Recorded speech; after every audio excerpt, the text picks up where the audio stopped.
This boy woke up from a coma in a hospital. His name was now Ase Kayasuk, a student at the academy, but in the past. He was a legend of magic, a mage with the time attribute. And because of that, he was betrayed by his own comrades. And by the girl he loved now. 20 years in the future, he has been reborn in the body of a student with the void attribute. The power that devours everything. Yusai Lifetime made him dangerous. But void will make him unstoppable. If he trains this body, he will become a monster of magic and take his revenge. One day, portals leading to dungeons suddenly appeared all over the world. From within, monsters of all kinds began to pour out endlessly. Because of this, the only ones capable of stopping them were those who had awakened magical abilities. Among these heroes were a knight named Ingolf von Dietz and the mage Claudia Bourgeois from the Golden Seekers Guild. Fighting alongside them were Nathaniel Cavell, Iwako Hideki, and Lei Ruashia. Amid the chaos, someone lay on the ground desperately crying for help. While begging for a quick rescue, the young woman cried that there were too many casualties. Just ahead, a monster prepared to attack a helpless civilian. Suddenly, someone struck the creature head-on. The impact caused a massive explosion. Then a man appeared on the scene and asked if everyone was okay.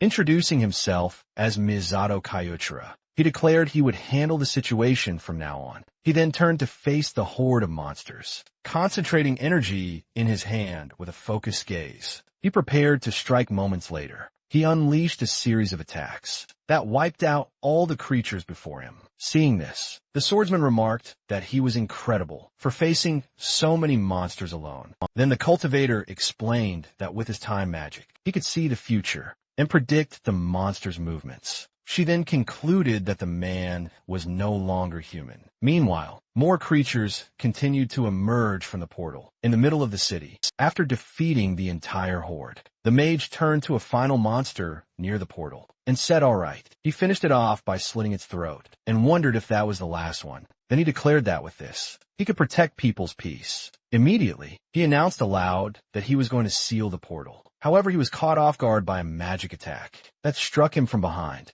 sent him skidding several meters into the portal. On the ground, he watched as the portal was enveloped in the chains of a magic. Seal not understanding, he indignantly wondered what was happening. He then realized he had never foreseen a future like this before. Turning to his companions, he demanded to know why they did it, and if they were all in on the plan. In response, the archer simply asked, "Why you ask?" Nathaniel then explained that it was precisely because he didn't know what was going on, that he was betrayed in disbelief. The betrayed man asked what he meant by that. The cold-eyed woman said it was because he was a level 100 monster with time magic, while the blonde remarked they just wanted to make money safely. At that, Ingolf and the Japanese man complained that he only wanted to help people and ended up putting everyone in danger. Nathaniel then stated that despite everything, today would be the last time. Saying his goodbyes, he tells him they won't see him again and leaves him behind outraged. The betrayed man yells that they can't be serious and demands they get him out. He then remembers how, as their leader, he desperately tried to protect the world from monsters, never understanding the betrayal. His only goal was to protect everyone without exception.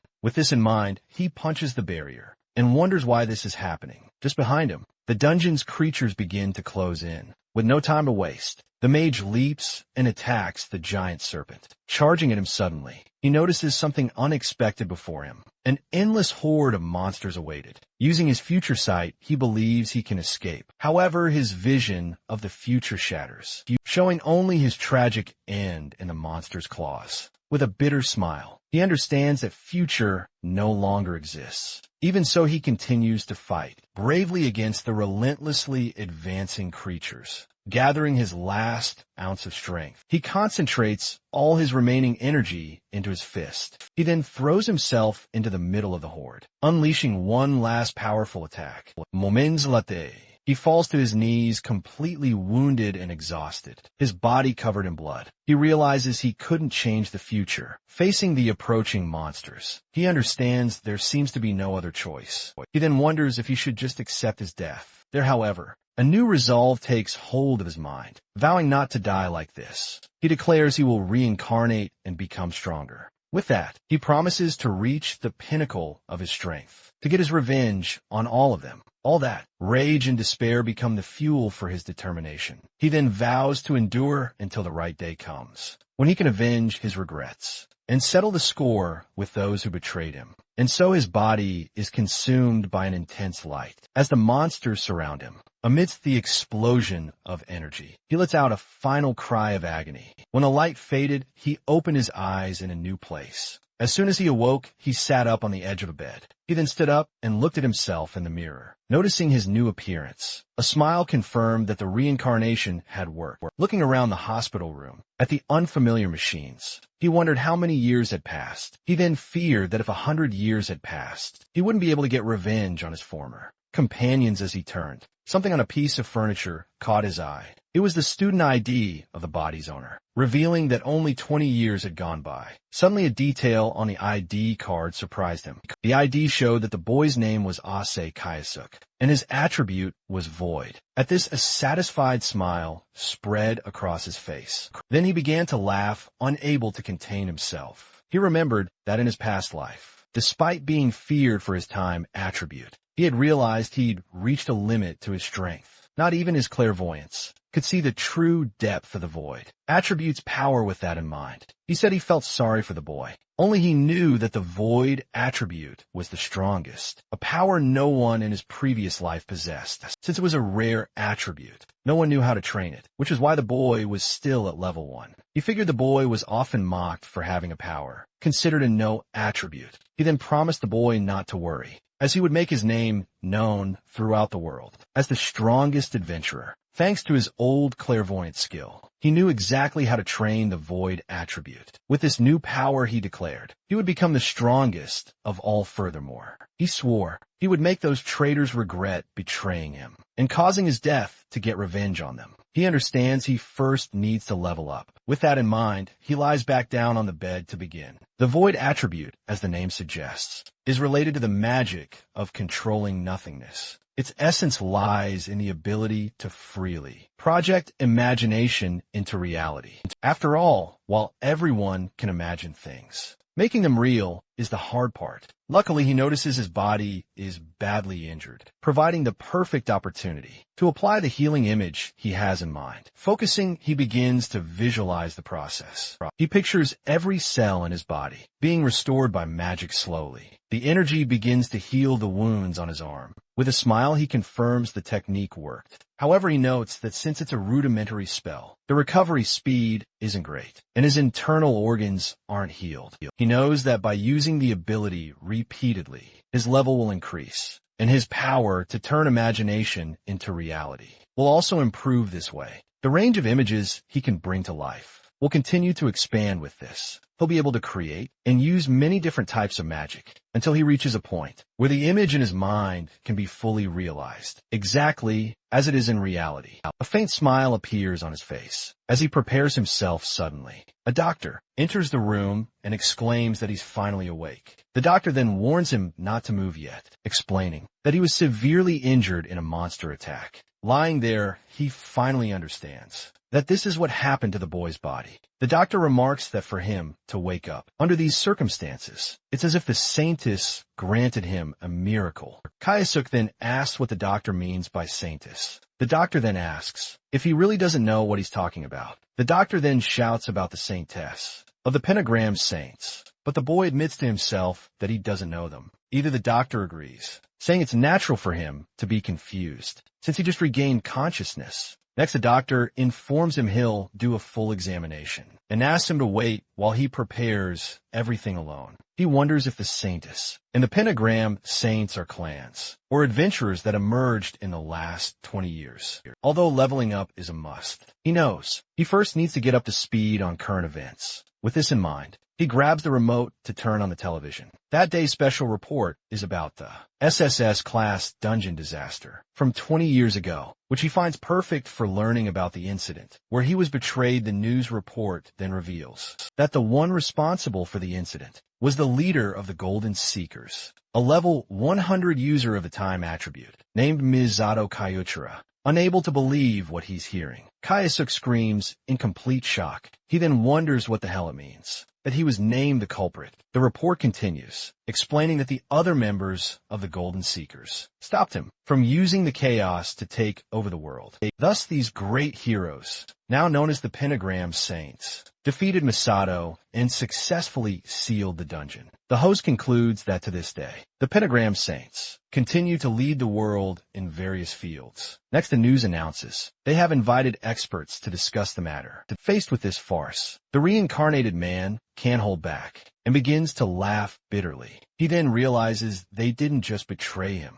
They also dragged his dignity through the mud. With this, he understands he was simply sacrificed by them. Then they shamelessly reap the rewards, being hailed by the world as so-called heroes. Clenching the remote tightly, he swears he will not forgive them. He then reinforces to himself that there's no way he can forgive what they've done. With eyes full of hatred, he promises he will send every one of them to hell. Finally, he takes a deep breath to try and calm himself for a moment. However, he concludes that he needs to be careful with his next steps. After all, he can't risk being detected by his old comrade's radar. Remembering something, he picks up the cell phone that was on the table. He then starts searching for the academy. The boy attended with a smile. He confirms that just as he thought, the academy's director is the Pentagram Saint, Iwako Hideki. He then celebrates his luck for already knowing the location of one of his targets. Right after waking up, however, he knows the man is cautious and doesn't show his weaknesses easily. He recognizes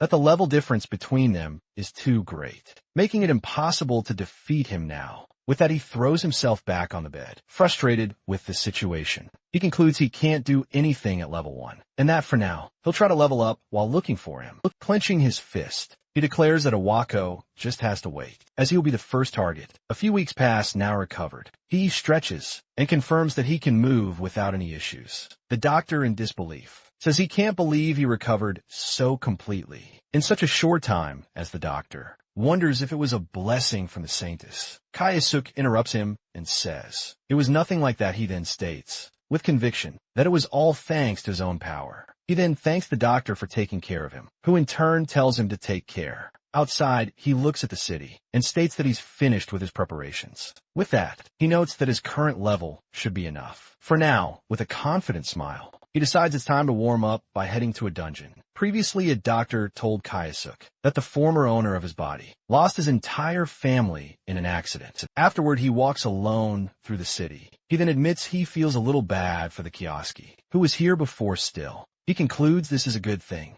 since it now means he can do whatever he wants. His steps suddenly stop standing before a portal. He wonders if this is the place he's been looking for, aiming to level up and get stronger. He decides he wants to test his skills there. As he approaches the entrance, he presents his ID at the counter. However, the guard stops him and yells for him to wait. Unfazed, he just asks what's wrong. The guard then points to the ID and exclaims that his level is only 27, when the minimum to enter as a group is 30. Next, the man asks if he plans to go in alone, but the boy replies that rule only applies in normal cases, saying, however, he forcefully breaks free from the guard's grip. He then shows his ID and states that, as a student of the Adventurers Academy, everything will be fine as long as he signs the consent form. And he then reveals he researched this while he was in the hospital, leaving the guard speechless. Suddenly, a young man's voice tells the guard to stop. Kayasuk turns to a group of boys. Their leader says that's enough, commenting that the guard was just worried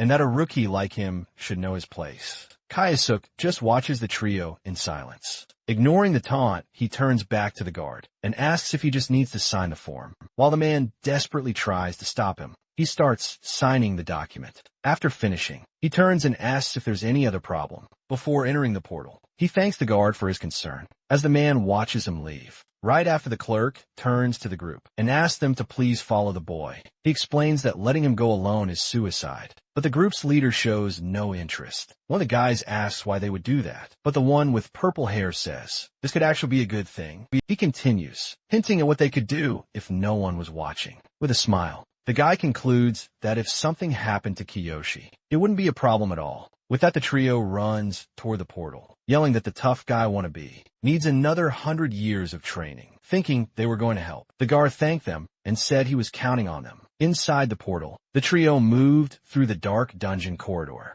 It was then that the leader revealed their real plan. They would do what they always do, eliminate the boy, and blame the monsters for it. He said that idiots like him were perfect to use as bait. With a cynical smile, he showed a bag full of items, concluding this was how they lined their own pockets. Without wasting time, they rushed off in search of their target. 10 minutes passed, and the chase already had them out of breath. Even running in a straight line, they still hadn't managed to catch up to the boy. That's when one of them pointed ahead and shouted. Before their eyes, Kayasuk was fighting terrifying monsters, all bigger than him. His eyes glowed with newly awakened power. As he faced the enemies head-on, without hesitation, he launched a powerful wave of fire, incinerating some of the creatures. Immediately after, he gathered a distinct energy in his hand. With a single gesture, he fused the two powers into one devastating attack. The explosion obliterated all the monsters on the battlefield. When the dust settled, he alone remained standing amidst the wreckage, stunned. The group's leader questioned how someone could defeat a D-rank monster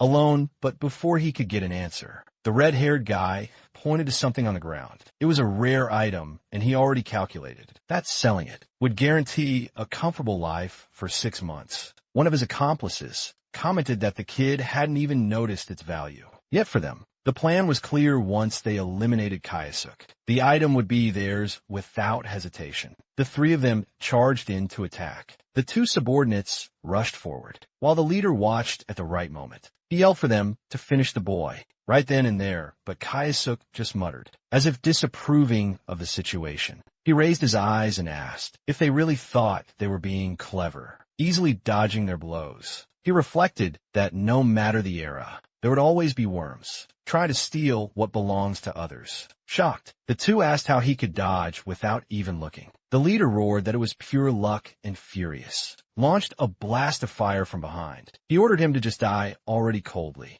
Yosuke channeled energy into his fist. In an instant, he landed a direct punch to the guy's abdomen. The impact was so strong that the leader was knocked unconscious instantly. His body flew through the air until it violently hit the wall, destroying it several feet deep. When the dust settled there, he was thrown to the ground, legs up with the structure completely demolished. Looking at the result, Kayasuk declared that for scum like them, he would have no mercy. He stated that he would use every one of them as a stepping stone without hesitation. With the aura of his power pulsing intensely around his body, he made a promise his revenge started here. Outside, the portal remains open in front of the school. A short time later, a new person enters the dungeon. Iweo's subordinate Yoichi Suda arrives, having heard a student from the academy had entered. Alone, however, he finds fallen rookie hunters and wonders why they would be dead here. Faced with the scene, Sudai questions what the hell happened in this place.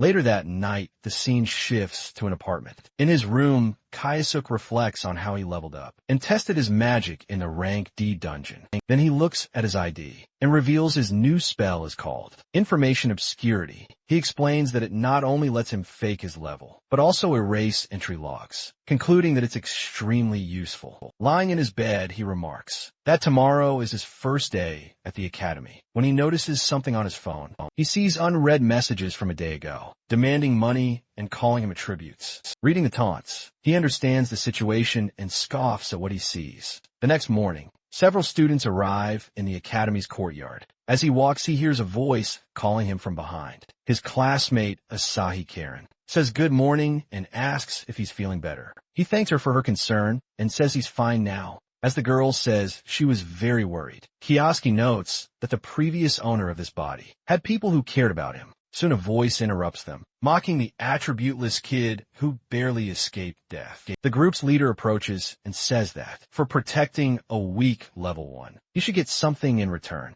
With a smirk, the guy continues, saying he's short on cash, and that Kiyoshi surely brought what he wants. In that moment, he remembers the messages and realizes it must be these scumbags, however. Karen steps in front of him and tells them to stop, explaining he just got out of the hospital. The girl's hand is visibly shaking as she clutches her bag strap. Kayasuk notices this as he sizes up the situation. waving his hand as he steps forward. He thanks her for the help, but assures her he'll be fine. One of the guys scoffs, telling him not to act tough in front of girl, calling him just a worthless, attributeless nobody. The group's leader then threatens him, saying he'll remind him that he's a useless punk who can't even use magic in response. Kayasuk states that they're the ones who need to be reminded of their place in his thoughts, and he promises the body's former owner to rest easy, because he will make his name known throughout the world as the strongest of all adventurers, declaring out loud that he's a man of his word. The aggressor's expression twists with rage furious. One of the guys asks what nonsense he's spouting as he prepares a fire attack. Immediately, Karen exclaims that he can't, as using magic outside of dungeons is against school rules. The blonde guy, however, tells her to shut up, yelling that the talentless, attributeless one is in the wrong for daring to challenge him. With that, he hurls the fireball at Kayasuk and yells for him to take the hit. The boy watches the magic approach without any reaction. Then he concentrates the same fire energy in his hand and counters the spell, but with an even larger sphere of power. The two fire attacks then collide in midair. The collision of the spells creates a massive explosion in the courtyard. Faced with this, the other two guys wonder if that wasn't the same magic, questioning since when he'd been able to use it. In the middle of the smoke, the group's leader can only ask what. Kioski then glares at him and asks disdainfully if that's all he's got. Unable to react, the guy just curses the situation. In desperation, the bully yells at his friends not to just stand there and to finish him off with that. The two agree and launch their water and wind attacks, asking what he thinks of that. However, Kayasuk also summons water and wind magic. In doing so, he completely nullifies the two attacks coming at him. The group is in disbelief, wondering how many magical attributes he can use, as they've never heard of anything like it. With a cold voice, Kayasuk then asks if they're satisfied. Then he raises his finger and declares that now it's his turn, as a huge fire aura forms around him. He tells them not to worry, as he won't kill them at least. The aggressors scream in terror, with one of them trying to call for help in vain. Suddenly, he grabs the leader by the shoulder and asks what they did. When the old Kioski asked for help, without waiting, he continues, saying that he doesn't actually need to hear their answer. With that, he squeezes the guy's face hard as he lifts him into the air. He states that worms like him always say the same things anyway. He then declares that's why, no matter what the guy says, he won't stop his flaming fist from hitting him square on. Immediately after, he delivers a powerful punch to the aggressor's face. The blow hits him with full force, knocking the leader out instantly. The impact of the punch sends all three aggressors flying, making them crash hard onto the ground. With that, the group's leader falls, sprawled out and smoking on the asphalt, completely defeated as she watches the scene. Karen can only murmur his name, Ase Kayasuk, staring at the fallen aggressors. He declares that from now on, no one will ever look down on him again. With a determined smile, he concludes that together, they will walk the path to becoming the strongest adventurer. As they walk away, the attackers start shouting apologies. At the same time, the group's leader mutters that he's completely changed since getting out of the hospital. With a look of disdain, Kayasuk remarks that the guy wasn't much of a big deal. After all, as he and Karen walk down the hall, all the other students watch them in silence. The news of the confrontation seems to have spread, drawing stares wherever he goes. Seeing this, he wonders if he stood out too much. Suddenly, a hand lands on his shoulder, and a voice asks for a moment. It asks if he's really a Psycho Sook. Not recognizing the guy, he hears the stranger ask if he has a moment to talk. Noticing the guy seems to be an upperclassman, Kayasuk thinks it's a hassle and considers just ignoring him. He then tries to excuse himself, saying class is about to start. However, the upperclassman cuts him off and says that, on second thought, he hasn't given his name yet. With an imposing stance, he introduces himself as Yoichi Suda, the leader of the group, biting the cat confused. Karen just repeats the group's name as a question, biting the cat in that instant. Kayasuk remembers the name, the clan that director Iwako created. As he tries to head to class, Sudai calls him again to ask one more time. With a smile, the upperclassman insists, "You can spare me a little of your time. Can't you?" Kayasuk stops and turns his head, considering the offer. He then turns back to the guy and says that, if that's the case, it seems he has no choice. Sudai then gets straight to the point and asks, if he was the one who defeated the adventurers found in the Rank D dungeon last night. Pretending not to understand, Kayasuk just asks what he's talking about. However, he wonders how the guy found out, since that information was supposed to be hidden. The upperclassman explains. He was informed that a student entered the dungeon, so he decided to investigate. He then reveals that inside the dungeon, he found infamous criminals known for hunting newbies, for Furtermore that he was using multi-attribute magic that morning. Kayasuk then realizes this means the guy doesn't know the specifics of his magic. Losing patience, the upperclassman demands that he just spit it out and confirm if he defeated them. In response, Kayasuk claims that, since he was suddenly attacked that morning, he doesn't remember what happened very well. Showing his ID, he concludes that he's just a level 1, so there's no way he could do something like that. Sudai looks at the ID he's being shown. He then reads that it says level 1 and void attribute. Annoyed, he grumbles that this nobody dares to waste his time. With that, he turns and apologizes for calling him over. Before leaving, the upperclassman warns him not to act suspiciously, as it's a pain to have extra work. Kayasuk watches the guy walk away down the hall. Then he starts thinking about that guy. Sudai with a smile. Kayasuk realizes he can use the upperclassman to get closer to Iwako without raising suspicion. He then wonders if there's a way to make him his pawn, but soon gets a new idea with that. He concludes that this is the perfect time to test that magic. In another room, Sudai finishes his report on what happened in the Rank D dungeon. The previous night, sitting in his chair, Director Iwako says, "It's not like him to mess things up like that." The director then scolds him, saying he warned him to be careful about who he uses. Sudai bows in a sincere apology and promises he will try to calm the situation down. Immediately unfazed,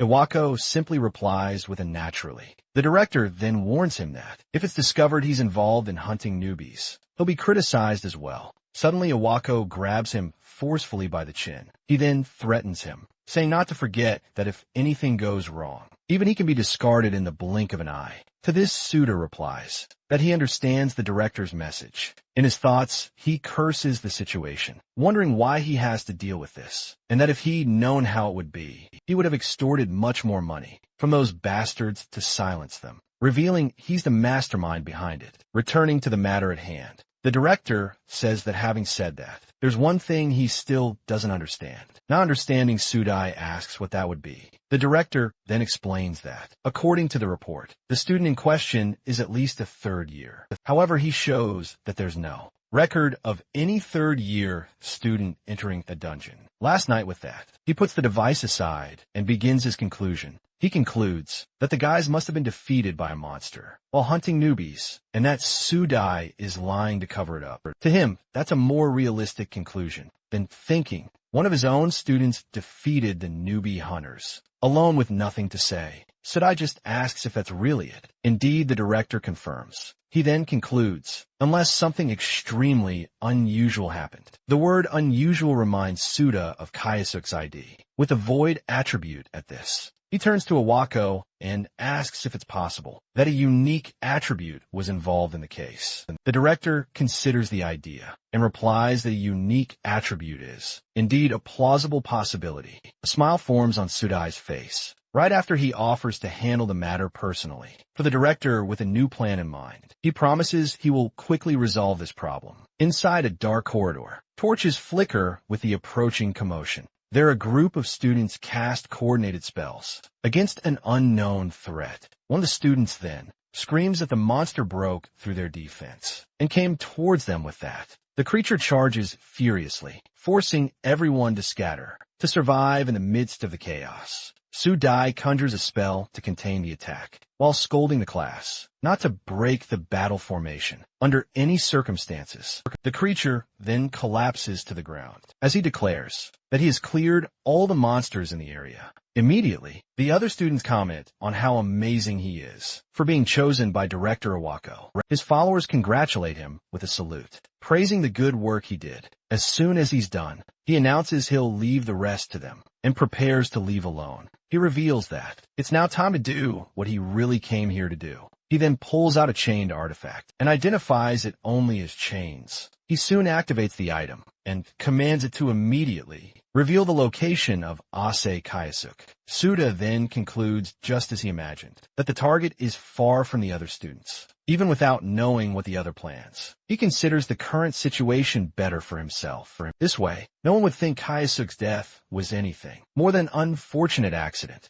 He'll then say that he found him by chance, since these things are common occurrences in dungeons. He then begins to recall the events, first mentioning the rookie hunter incident. He continues stating that, ever since the boy got out of the hospital, he has brought nothing but trouble furthermore. He admits he's really curious about what those guys were talking about earlier. In a flashback, Sudai was listening to the report, questioning if what the students told him was really true. The group begs him to believe them, explaining that the no attribute attacked them, using the exact same magic as them. One of them adds that the bastard also created a huge flame, like they had never seen before. Even so, he states that there's no way he can believe a story like that. With that, he stands up and says he has already asked everything he needed to know. As soon as one of the students starts to speak, Sudai cuts him off sharply. He then orders his men to re-educate them, as he has no use for weaklings who lose to incompetence. As he's dragged away, one of the young men screams desperately, saying that wasn't what Sudai had promised. While his men restrain the other boy, he states that Kayasuk has already ceased to be human. Following the energy trail, Sudai reflects that the fear he saw in the students wasn't normal. He remembers that to test him, he had him participate in his clan's special class, but the boy only showed powerful illusions, passing by the defeated monsters. He supposes he must have used some magical item, or something of the sort. Budai is sure he also dealt with the rookie hunters, using some dishonest method, upon finding the corpse of another monster. He wonders if that was also the work of Ase Kayasuk, seeing that the creature was killed with a single fire-based blow. He admits that what the boy said wasn't a complete lie. Still, Sudai scoffs at the feat, stating that such power isn't a big deal. He then reflects that even a Wako, the pentagram failure, could do the same thing. He admits that for now he has no choice but to obey him. But one day he will surpass him. Then he will take a Wako's place as a pentagram and rule the world with his grand plan in mind. A malicious smile forms on his face. To achieve his goal, he knows he can't let anyone discover his connection with the rookie hunters. As for Ase Kayasuk, who will likely cause more trouble, he will ensure a small accident happens to him. The artifact then points to a nearby corner, indicating the boy must be right there. Peeking around, he prepares himself and questions what Kayasuk could be doing in a place like that in the next instant. His eyes widen at what he sees on the other side. Kayasuk greets him from atop a pile of monsters, saying he's very late and that he was getting tired of waiting. Completely surprised, he questions how the boy managed to notice his presence, which should have been completely hidden. Kayasuk then taunts him, asking if that's exactly what he's thinking right now. Calling him by name, Suda can't believe it and wonders if Kayasuk actually read his thoughts. Taking a step back, he finally asks what the hell Kayasuk really is.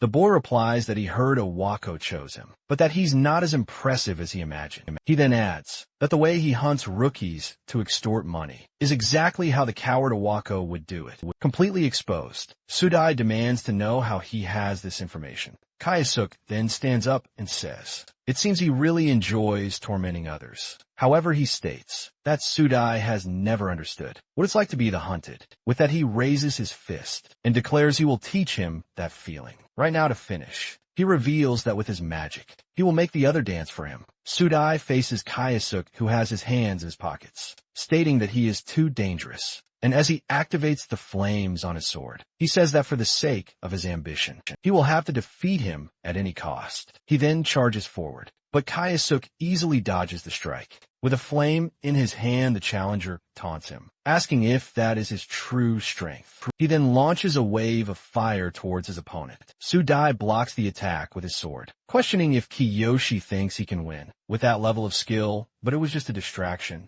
And without faltering, the boy prepares a new spell of a different attribute. Soon the energy magic hits him, but is defended by the sword, launching him backward from the impact. With the force of the blow, the attacker is thrown violently against the corridor wall. Before he can react, he is surprised by magic that emerges from the debris of the previous attack. On the ground still, he manages to escape this one too, cutting the stone spikes to pieces. Sudai then realizes in disbelief that Kaisuk can really use multi-attribute magic. As he fights, he demands to know what the problem is with his void magic. The instant his opponent appears behind him, he barely manages to react, but defends himself successfully. Then Sudai yells that all Kaisuk does is get in the way of his plans. With a clash of swords pushing them back, they manage to create some distance for a moment. Kaisuk then questions him with disdain, asking what plans he is talking about. The other replies that that's right, and declares that one day he will become someone who surpasses Iwako.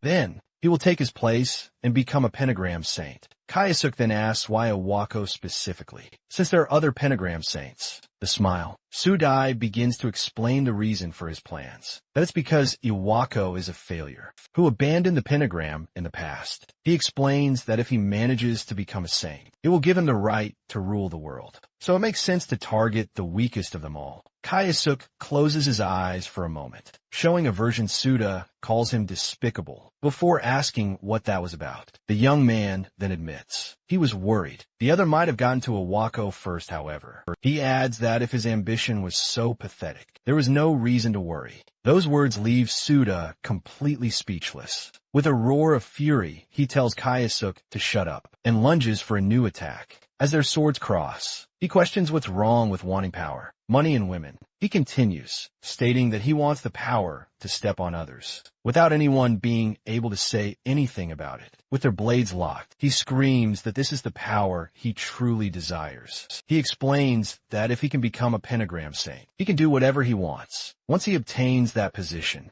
he will have the chance to discover the saintess's weakness and make her his. Kaisuk interrupts him, saying his words aren't even worth listening to. He then declares it's time to end this, and launches a decisive attack. Desperate, he screams that it's impossible, as he sees his sword shatter into pieces. Kaisuk then reveals that thanks to the useless talk, he was able to finish preparing his magic. Terrified, his opponent begs him not to come closer, screaming for him to stay away.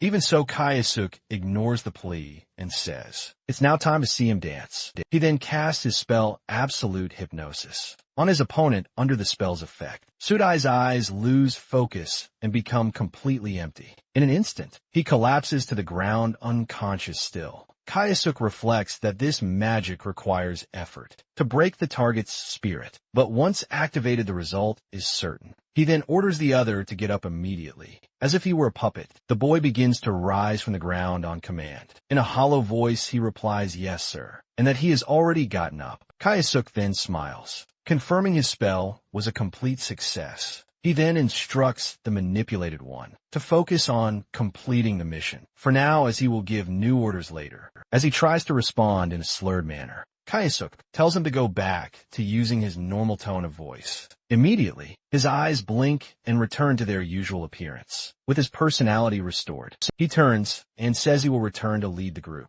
As he walks away, Kaisuk watches him in silence, ensuring the control is active. Satisfied smile forms on the manipulator's face at the success of the plan. Walking down the corridor, a shadow reveals that someone else has just arrived, revealing herself as Asahi Karen. She asks where he has been, as she was worried, with a gentle smile. He apologizes and says he was just talking with Suda about something. Surprised, the girl questions him to know what the two were talking about. Kaisuk replies that they just talked about how to achieve their dreams, causing Karen to ask if he received good advice. With that, he confirms that he received great advice, assuring her that one of his dreams will definitely come true. Thanks to it, excited, Karen says she hopes his dream comes true soon, to which he agrees that he hopes so too soon. A group of students passes through the corridor, announcing that the special class is about to end, and that all students must gather immediately. Karen then calls for him to go with her, as they can't fall behind. In his thoughts, Kaisuk reflects that he's really happy to have participated in this class, and he concludes in silence that he has finally gotten his hands on a pond that Iwako would never suspect. Still in his office, director Iwako asks if there's been any progress regarding the incident with the rookie hunters. In response, Suda confirms that, as expected, a student with a unique attribute was involved in the case. He also reveals that the student in question is Ase Kayasuk, a first year who possesses the void attribute. With that, he reports that he is conducting the interrogation at the usual place and that the young man has already admitted to using multi-attribute magic. During the confrontation faced with this claim, the director asks what exactly this multi-attribute magic is. However, the interrogator just gives a subtle smile before answering a sign of his active mind control. Still, he admits the details remain unknown, but assures him he can find out everything, given enough time, taking the opportunity. Suda mentions he has a suggestion, that it's been a while and that perhaps it would be appropriate for the director himself to take over the interrogation. After some thought, Iwako agrees it's not a bad idea. The man comments that it's been a long time since he's tortured anyone and promises a reward for the trouble the student caused. So Suda stands up and starts to say that they should go together. However, he's interrupted when the director dismisses him, saying he'll go later, causing the other to leave alone. Once he's alone, Iwako answers the phone and introduces himself. On the other end of the line, a female voice greets him and thanks him for choosing them in the previous day's negotiation. Without hesitation, he tells her to cut the act. He then calls her by her name, Lei Ruoxiao, revealing he didn't fall for the bait. The CEO of Pentagram Saints then reminds him that they are partners and share government subsidies. Leaning back in his chair, the director tries to end the conversation, claiming to be busy, but she just remarks that he's the same as always. Provocatively, Ruoxi questions what kind of important business the great academy director could possibly have. He tells her to watch what she says and reveals that he's investigating a student with a void attribute in a mocking tone. The woman asks what a failure with such an attribute could possibly do. Even so, the director replies that despite everything, it is still a unique attribute. Because of that, he concludes that anything could happen. Hearing this, the businesswoman pauses for a moment, reflecting on the information. She then asks if he means something like Kyoikiro's time attribute. Magic irritated, Iwako demands she not speak of that man, which only makes her mock his temper. Despite this, she admits she can't blame him for his reaction. With that, the CEO recalls that the balance of power among adventurers changed completely since the awakening of that power. Then she says goodbye and tells him she'll be in touch again later. As he ends the call, the director gives a cold goodbye, right after he slams his fist on the table and calls her a selfish fox. However, the director admits to himself that hearing that curse name after so long has deeply angered him. He then decides this is the perfect moment to unleash all his anger. Iwako's silhouette walks towards a secluded warehouse. Standing before the door, he wonders exactly how he should torture the prisoner. As he touches the lock, he starts listing methods, like drowning and pulling out fingernails. With a smile, he decides he'll take out all the anger he couldn't take out on Kyoichiro, on the student, after using his energy on the lock. He confirms that the door has opened. With open arms, he enters the place and apologizes to Sudai for the delay. However, upon seeing the empty torture room, he realizes no one is inside. From behind, the other man prepares to strike him with an object. The attack flies towards the director's face. At the last second, Iwako raises his arm and manages to block the blow. He then turns to his attacker and states that it seems he's been underestimated. Facing him, he asks if his arrogance comes from all the praise he's received, with his energy manifesting. He asks if the young man really thought he could defeat him, and he attacks him with energy chains, while stating that this wouldn't be enough to beat him. The chains wrap around Sudai's body, lifting him into the air upside down. The director then lands a powerful kick that sends him crashing to the ground, declaring that someone like him is no match. Walking towards the gagged traitor, he says he made the wrong choice. The man then declares that Yuichi Suda's foolish desires have led him to his own ruin. Suddenly, a voice from behind comments that he's still the same idiot, as always, startled by the presence. He turns and asks who's there. Kayasuk emerges from the entrance, describing someone who bows before the strong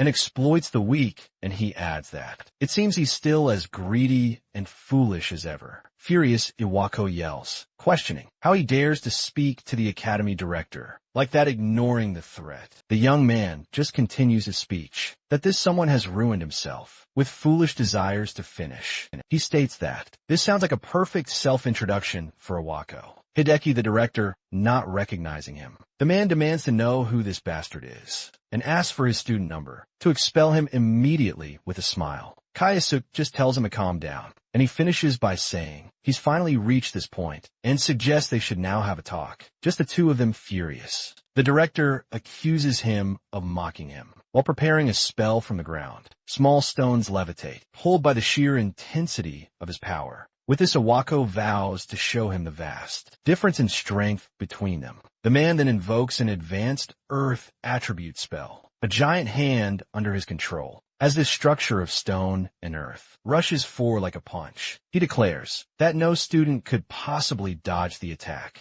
Then he screams for the young man to die. As he throws a jab into the air, the stone fist hurtles at high speed toward Kayasuk. Immediately after, a devastating impact erupts where the blow lands, sending shrapnel flying laughing. The director declares victory, screaming that this is what happens when a mere student dares to challenge him. The dust cloud begins to clear from the impact site, revealing the ruined warehouse. Iwako then wonders if he went a bit too far, concluding that he'll have to find a new place to torture people even without knowing who he was. He decides he'll stay to watch him die. Suddenly, a voice from the dust comments that he's been a real nuisance confused. The director turns toward the source of the sound. Amidst the settling dust, Kayasuk's silhouette appears completely untouched. Surprised, Iwako can barely begin to form a word. The young man then begins to walk slowly toward him. In a calm tone, he reminds the man that he had only asked for a little chat. Shocked, the director yells that it's impossible for anyone to emerge unscathed from his advanced magic, stating there's never been a student like this before.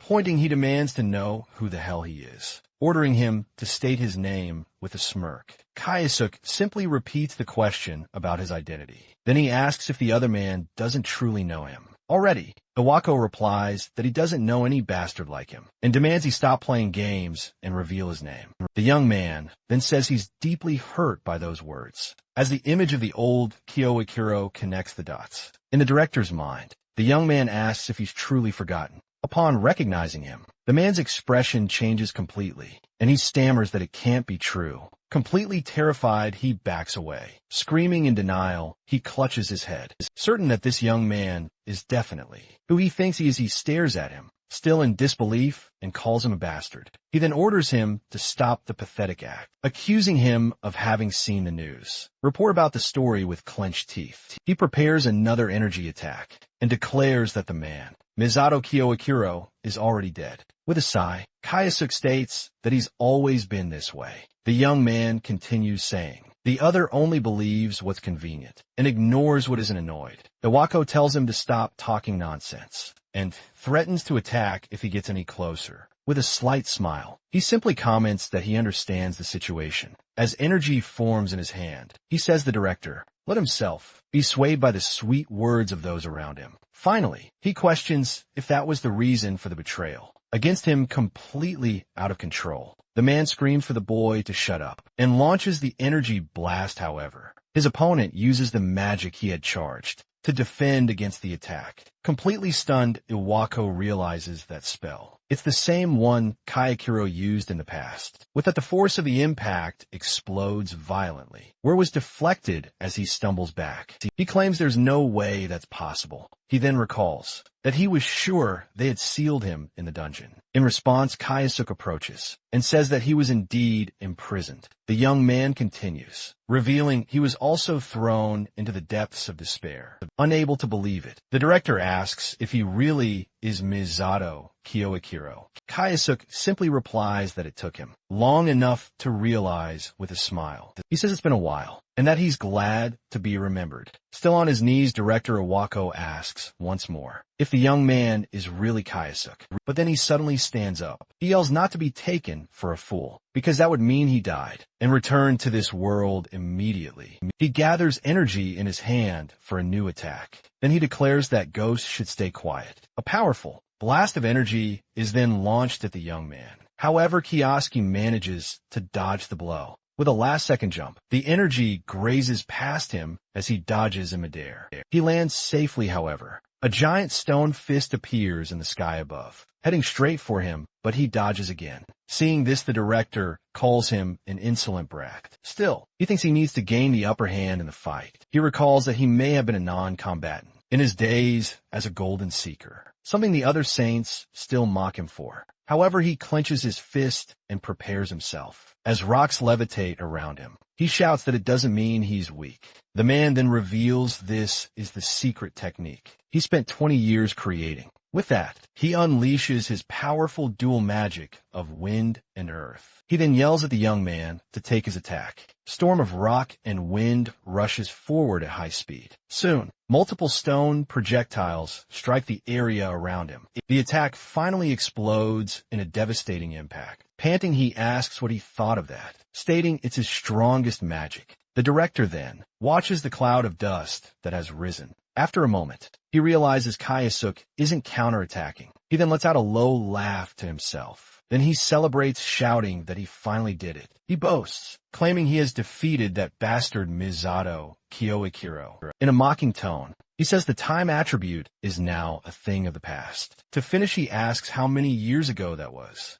answering that it was 20 damn years. He declares that the person the young man knew is not who he is now, as he recalls his shameful past of hiding. With a loud laugh, he yells that the young man shouldn't have underestimated him. He then explains that since 20 years have passed, his level has risen, and it's only natural that he's grown stronger. Then he lets out a sigh of relief. He thinks he's finally defeated him, and that he won't let others act superior anymore. With a shout, he declares that he is the true, strongest among the pentagram saints. Suddenly, a voice from the dust interrupts him, asking if he's done as the dust settles. Kioski appears completely unscathed, making the other man stammer in shock. Pointing at him, the director questions how it's possible he survived so many attacks. The young man simply comments that he has become capable of using powerful magic, as expected of a hero of this era. An aura then begins to form around his body. With a smile, he says he can now finally unleash his anger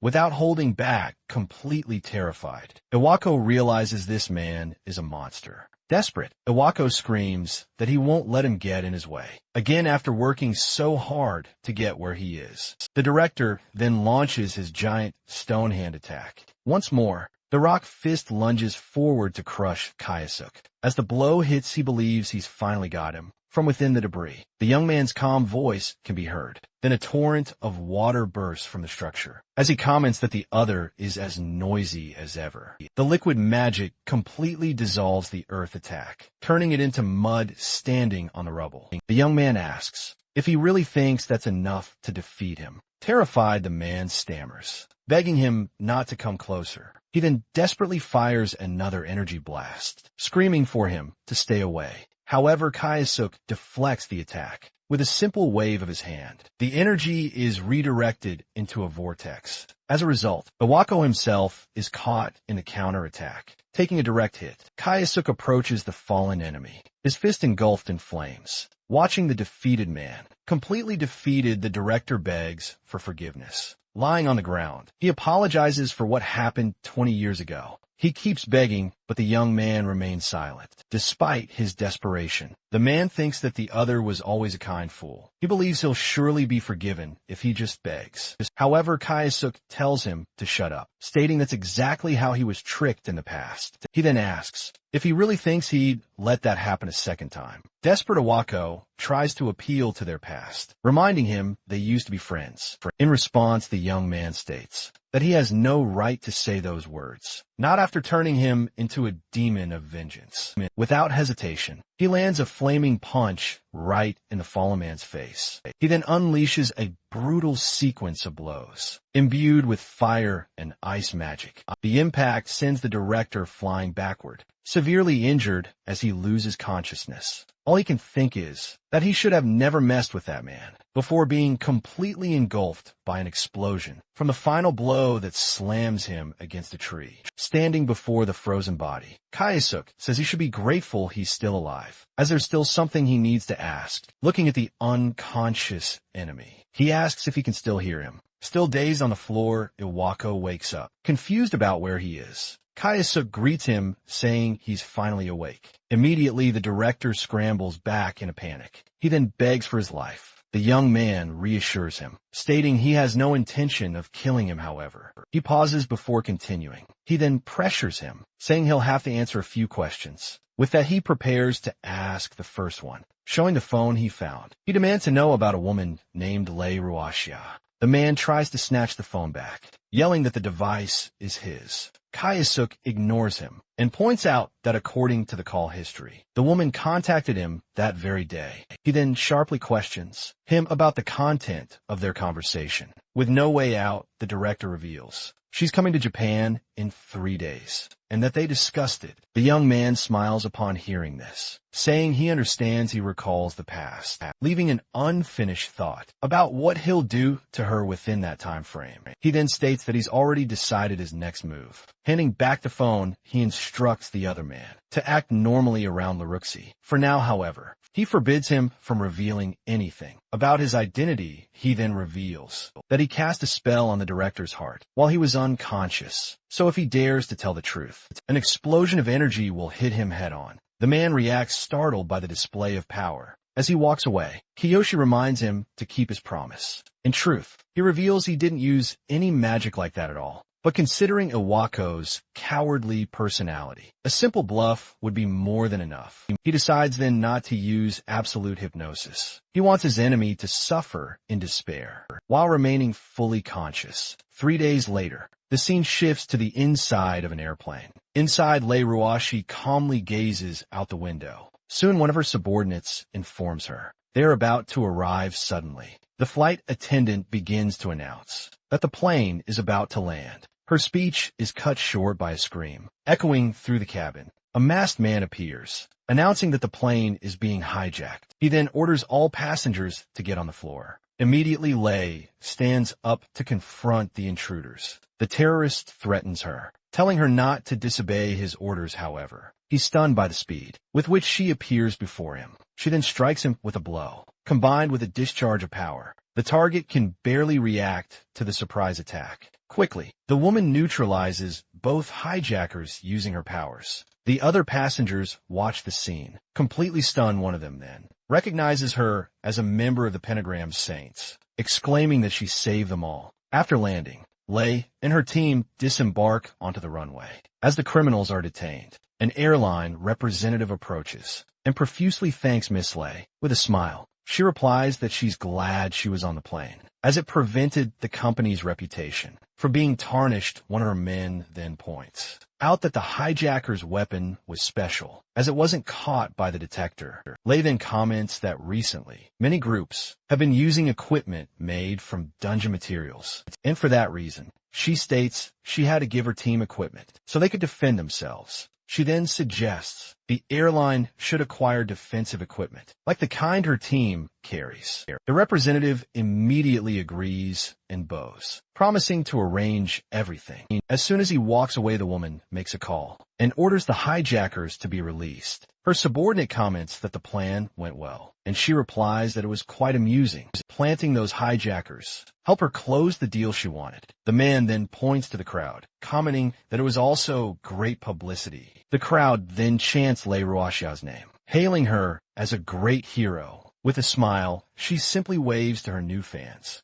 A short time later, they arrive by car at a large school building. As she gets out, Lei announces, it's time to take care of the business that brought her to Japan. The scene cuts to the director's office, where Iwako waits with a bruised face. He just stares silently out his office window. The visitor enters the room with a smile. Excusing the intrusion, she then asks if there has been any progress in the investigation of the student with the void attribute. The man lies, saying it was just a false alarm, and that the boy was nothing but a useless failure. She seems to agree, commenting that even a unique attribute is nothing special. In the end, aware that the spell will activate if he says the wrong thing, he knows he just needs to answer normally. With that, his partner says she'll get straight to the matter she really wanted to discuss. Lei then mentions the new drug they're developing and suggests they choose the next test subject. She then comments that the director has made good use of the academy system. From a distance, Kayasuk overhears the conversation, hearing the suggestion to start with the student list. Hearing this, he reacts with contempt, stating their attitude is despicable. He then declares that the next person to experience despair will be Lei Ruaxia.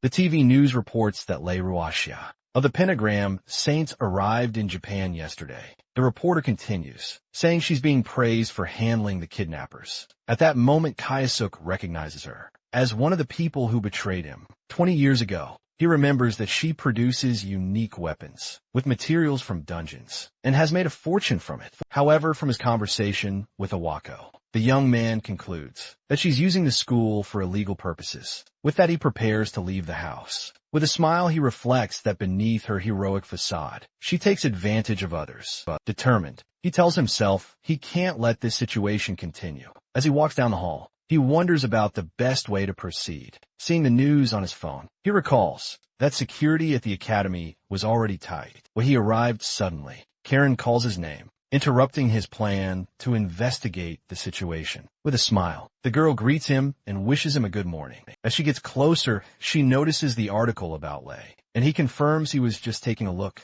Then, Karen excitedly comments that the woman is incredible for having faced all the kidnappers the day before. She then mentions that the Great Serpent of Changshan is also very popular, prompting Kayasuk to ask what Changshan is. She explains that Changshan is the clan Lei created, and it's made up of many powerful members. At that instant, he deduces that the men in black suits guarding Lei are probably from that clan. As they walk, Karen asks about his future plans, since many students plan to join the army. However, he cuts himself off as a sudden idea strikes him. He immediately realizes that if he can use that clan to his advantage, he might be able to get closer to Lei. Determined, he changes his mind about what he was going to do. With a smile, he thanks his friend, saying that thanks to her, he's finally figured out what to do. He then runs down the hall, leaving the girl behind, not understanding his reaction. Karen just replies, "Confused you." You're welcome back in his office. Iwako's phone suddenly rings, startling him apprehensively. The director answers the call and identifies himself on the other end of the line. Kiyoshi greets him and says he needs a favor. As soon as the man asks what he wants, the young man starts giving an order about what to do. If Lei contacts him, the scene then shifts to a laboratory, where several researchers gather around a tied-up man. In the center of the room, the subject groans breathlessly while being examined by 3 assistants. Finally, a person's shadow approaches. The man lying on the lab floor then Lei. Roxy appears and asks how the test subject is feeling. The man begs her to stop injecting the drug, screaming that he'll die if this continues. Without a word, the woman kicks him hard in the face, forcing him to the ground. She then states that she doesn't listen to the opinions of lab rats. She advises him not to be so pessimistic about the situation. She then explains that if he's compatible with the drug, he'll become even stronger. With a gesture, she orders the procedure to continue. The man panics and begs them to wait. As he sees the syringe approaching, one of the assistants prepares the injection. The test subject struggles as the needle pierces his body. He immediately screams in pain from a substance's effect. A researcher holds him firmly to the ground, while the observer watches the result from a distance. After the seizure, the subject faints and starts drooling on the floor. She then scoffs that the experiment only resulted in the loss of speech, adding that the drug doesn't work without magical ability. As the elevator is called, one of the subordinates states that they still need more data. He also comments that they will need more test subjects soon, and the woman agrees with that. She decides that as a disguise, they will make it look like a recruitment for the Great Serpent of Changshan. She then calls Awako and brings up the subject of the test subjects they had discussed before. Inside the elevator, she specifies that she needs people skilled in magic and asks him to choose some students from the academy. On the other end of the line, the director listens to the proposal in silence. Faced with the request, Awako suggests that in that case, they could do things differently. He then proposes that they hold a selection at the academy itself to find the most skilled students. Surprised by the idea, the woman congratulates him sarcastically, saying that he even has good ideas from time to time. As she exits the elevator, she ends the call, informing him that she will send the event details soon. As soon as the call ends, the director slams the phone down on his desk. He then reveals that he did exactly what Kayasuk had asked him to do. A short time later, a man walks onto the auditorium stage and announces he has a statement for the students. He reveals that the Great Serpent of Changshan clan has decided to hold a selection exam to find new recruits immediately. The students react with enthusiasm, realizing this is their chance to join the popular clan. In the midst of the crowd, Kayasuk listens to the recruitment announcement. In silence with this, he realizes that the path to get closer to Lei has finally opened on the academy grounds. The examiner thanks the students for attending the selection exam for the Great Serpent of Changshan. Then the man announces he will explain how the exam will work, aware that he needs to pass this exam to join the clan and get closer to Lei. Kayasuk pays close attention. The young man reflects that, unlike when he approached Iwako, this time his strategy will be the opposite. Catch the attention of Yang Shin, Yulei's right-hand man and the other examiners. He decides he will display all his power, without holding back. Suddenly, a voice calls his name, pulling him from his thoughts. Karen approaches and asks if he's also taking the exam, and the boy confirms. Even though he doesn't want her involved, he doesn't stop her from participating. At this, the girl admits she knows she doesn't belong in this place. However, she states she has her own reasons for wanting to join the clan. Excited, she suggests they both do their best so they can pass together, and he agrees with that. He reinforces to himself that he must pass, no matter what. Soon, an instructor announces they will begin the test to measure everyone's magical power. He then presents a device that will visualize the magical power of whoever touches it. With that, he informs them that they will measure everyone's magical power and ask them to come up one by one. Soon, the first student touches the device to release their energy. The examiner jots down the result on his clipboard without showing any reaction. Next, the instructor announces that the next participant is Ase Kayasuk. Upon presenting himself, the young man tells the man he is at his service. The student's ID card shows his name is Ase Kayasuk, and his attribute is Void, reading that he is level 30. The evaluator concludes he shouldn't expect much from the boy. With that, Kioski approaches and places his hand on the measurement device. In the next instant, a wave of energy erupts from the device, revealing immense power, like a cosmic explosion of brilliant sparks. The instructor can barely react, shielding his face from the light. As the others back away, Karen exclaims that this is insane. The examiner remains stunned, unable to move at the sight. Kayasuk then asks if that was enough, and the man agrees, still dazed. Without hesitation, the evaluator writes an S grade next to Ase Kayasuk's name. Right after, the magic skills test begins with a new demonstration. The examiner questions if the boy can only create a mound of earth, since having a lot of magical power isn't enough. With a smile, Kiyoshi prepares to show what he's capable of. He then manipulates several elements at the same time. For the test, the instructor watches the scene, unable to believe what he's seeing. The young man then demonstrates his mastery over all basic attributes. Simultaneously, one of the superiors asks, in disbelief, if he's using all the basic attributes at the same time. With this, the young man demonstrates the power of a void, attribute that everyone despises. Karen congratulates him, exclaiming, "That was incredible." He thanks her and encourages her to do her best on her test as well. Soon it's the girl's turn, and she gets in a position for her demonstration. She concentrates and releases her magical power. Her energy causes the dead flowers in the pots to come back to life in the end. A flower bed blooms before everyone.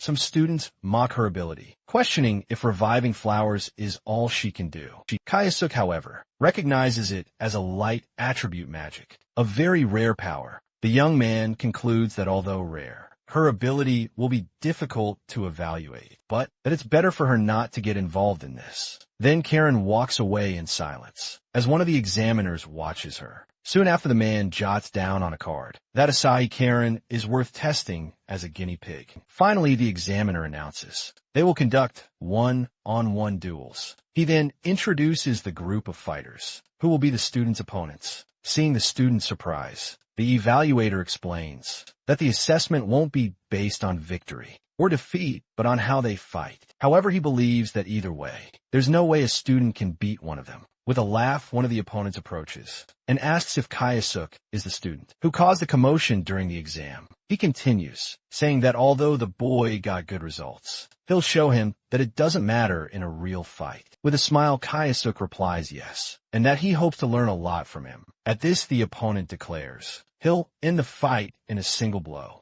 Right after the man concentrates his energy and launches an earth attack, the sphere of rock rushes toward his adversary. In several pieces, however, the young man easily stops the attack and even returns it to his enemy. The fighter can't believe it, questioning how his magic was destroyed in a single blow immediately after. He realizes his opponent has simply vanished from in front of him. The next instant, Kayasuk appears behind him, subduing him with an ice dagger poised at his neck, ready for the kill. Ironically, the young man asks if creating an opening with magic is what he calls a real fight, saying he learned a lot, unable to hide his surprise. The examiner announces Ase Kayasuk as the winner of the duel. The other students watch in disbelief, unable to believe he defeated a member of the Great Serpent of Changshan. At this, young Shinyu wonders who exactly this student is. Later, the man informs the leader that the exam has been completed. At this, she asks if he found any interesting test subjects, and he confirms there is a student of interest. Lei repeats the question, and her subordinate explains that the student passed the exam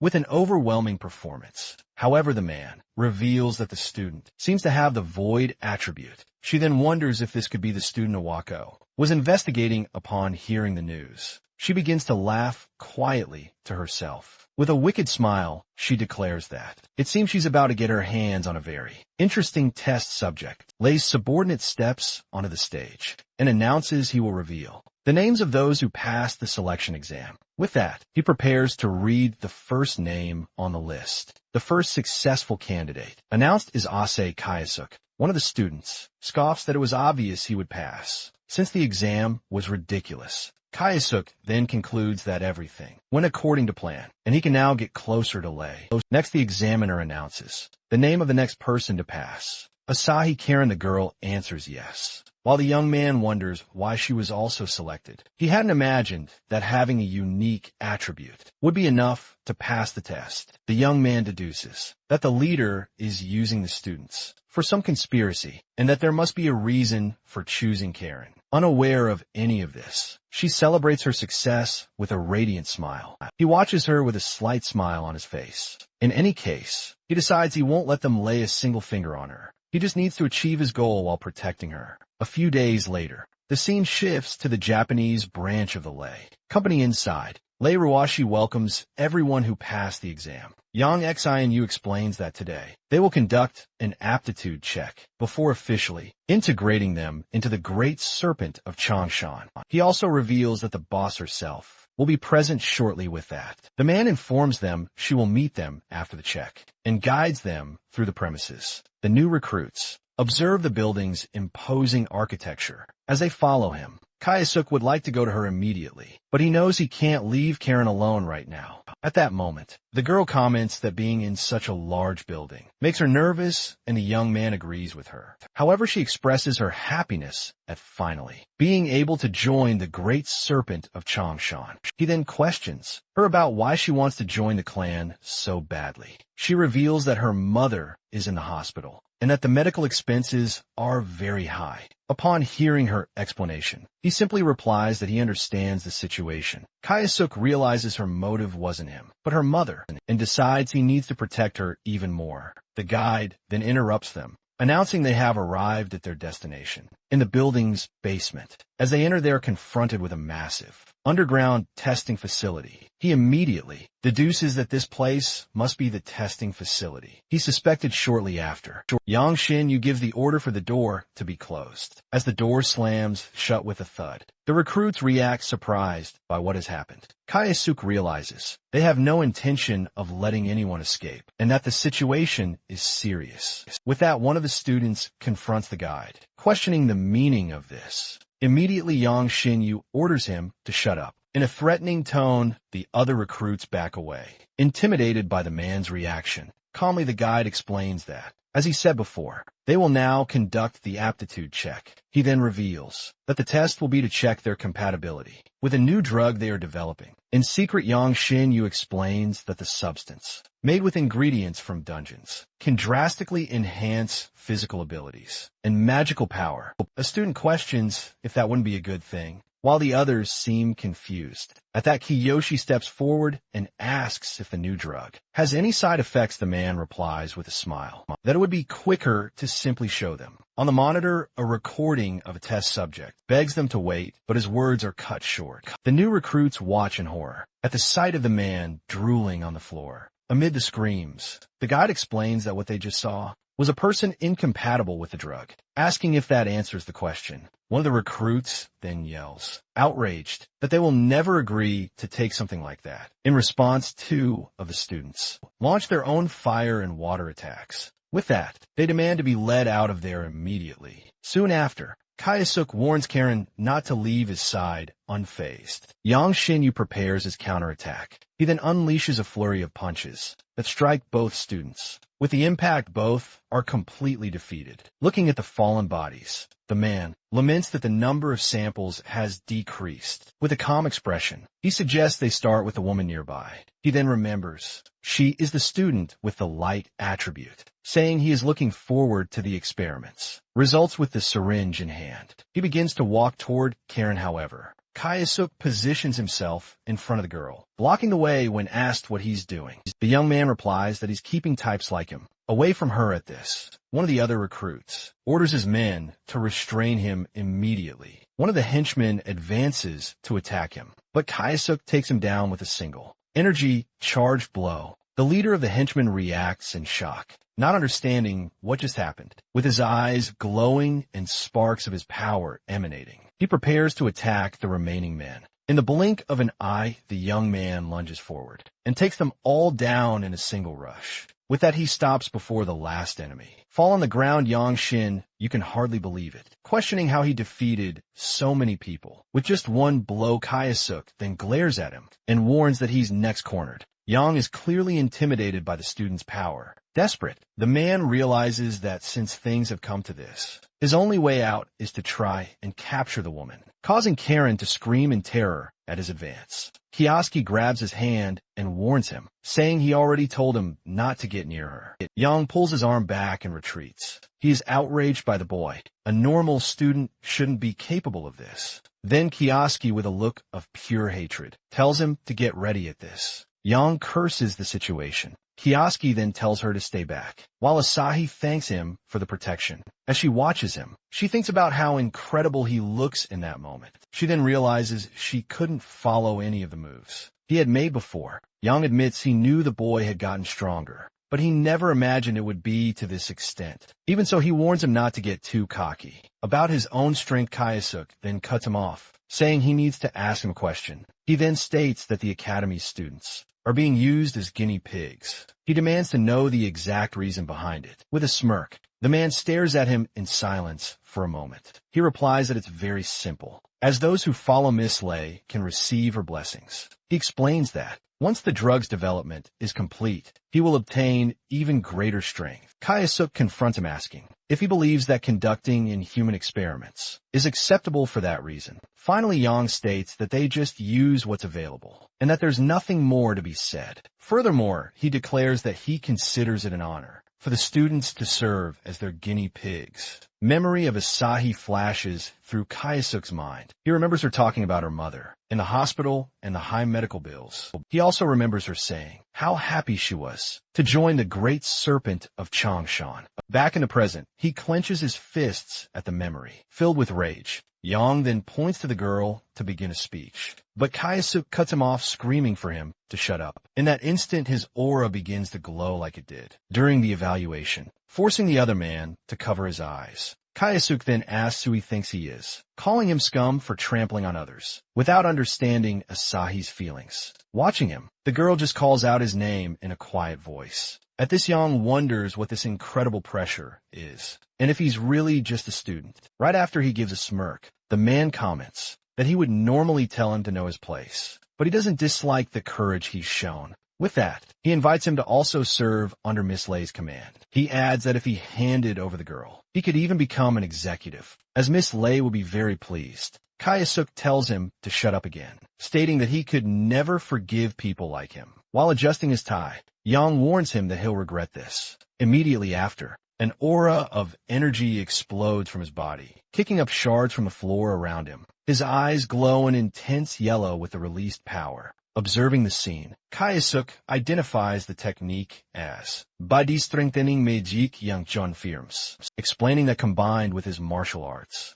it's his undefeated skill. He then challenges him to combat as he moves forward. Yang then lunges forward screaming as he attacks. Kayasuk dodges at the last second, and the punch shatters the floor where he was standing. Asahi is stunned by the power shown in that attack. The man turns and comments that it seems the other guy managed to dodge. Kayasuk notes that the strengthening magic is indeed powerful and decides what to do next. As he charges forward again, Yang shouts for him not to run from the next blow. Standing still, the young man concentrates on transforming his energy into an image. Seeing him standing there, his opponent yells asking what the hell he's doing, and if he's already given up, he rushes in with a final punch, screaming for Kayasuk to die. At the last second, the void magic is activated. With that, the attack is stopped with just one hand. Yang stares at him in disbelief, muttering that it's impossible. He wonders if it's the same power as his, but realizes it's actually even stronger. Kayasuk then says, it seems he can now use body strengthening magic, and thanks him for it. He then explains that it was thanks to Yang himself that he became able to imagine this technique. Then, a powerful punch lands directly in the man's stomach. The force of the blow hurls him violently backward, sending him through the room and crashing into the wall. Lying on the floor, he can't believe what just happened. As the other approaches, Yang wonders who he really is. The young man just watches him in silence for a moment. Then he turns to Asahi and asks if she's okay. And the girl thanks him. He then states he's going to open a path for everyone to get out of there. One of the students then asks him what he's going to do, wondering where he will go. Then Kayasuk opens a path through the wall with a single blow, answering that he has something he needs to do. Elsewhere in the building, Lei Ruoxia is informed by phone that Mr. Yang has been defeated and the students have escaped. Suddenly, she hears a noise and asks what that was. The person on the other end of the line tries to warn her that an incredibly strong man is coming up, but the call is cut off, confused. The woman wonders what the hell happened. At that moment, Kayasuk appears at her office door and greets her. She immediately confronts him, demanding to know who he is and why he's come here. He replies that it's for a simple reason. Finally, Kayasuk reveals that he came to repay what she did 20 years ago, watching him approach. Lei Roxy asks what he's talking about, mentioning a 20-year-old debt. Then he says she looks confused and offers to explain everything in detail. At that moment, the young man begins, recalling that ever since the SSS ranked dungeon,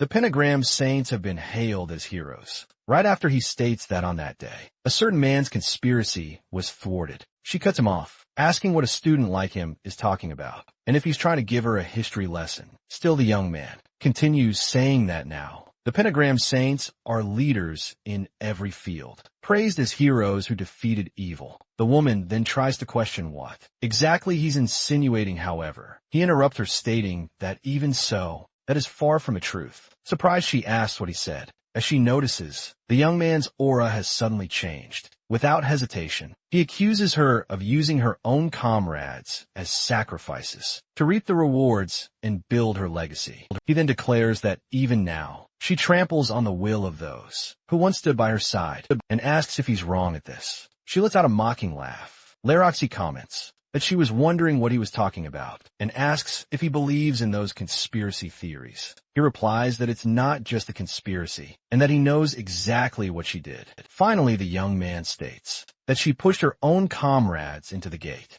The sudden accusation leaves her paralyzed for a moment. Right after, she wonders why some random student would know about that. The young man then asks if she still hasn't figured out who he really is. He then reveals his true identity as Misato Kyoikiro. The revelation leaves her completely speechless. She screams that it's impossible, but he confirms that it did indeed happen. In a firm tone, he recalls that he used the same power that made her call him a monster, a magic that only a level 100 could use. Stumbling backward, she questions if he's really there. Despite her doubt, he states that he also knows what the King Company has been doing in secret. The young man warns her that if he brings everything to light, her reputation will be ruined, making her scream at him not to mess with her. He then returns the threat, saying those should be his words. With that, he states that for what happened 20 years ago, and for trampling on the hopes of a girl who gave her all, he concludes by saying he will never forgive her for it. In response, Leiruashi just scoffs. She warns him not to underestimate her, reminding him that he's no longer in Misato's body. As she grabs her weapon, a spear, from the wall behind her, the woman warns him that, since he dared to appear before her, immediately after she unleashes a wave of energy and yells that she'll make him regret it. With that, the attack surges forward, destroying everything in its path. The energy leaves a trail of destruction on the office floor. Despite the destruction,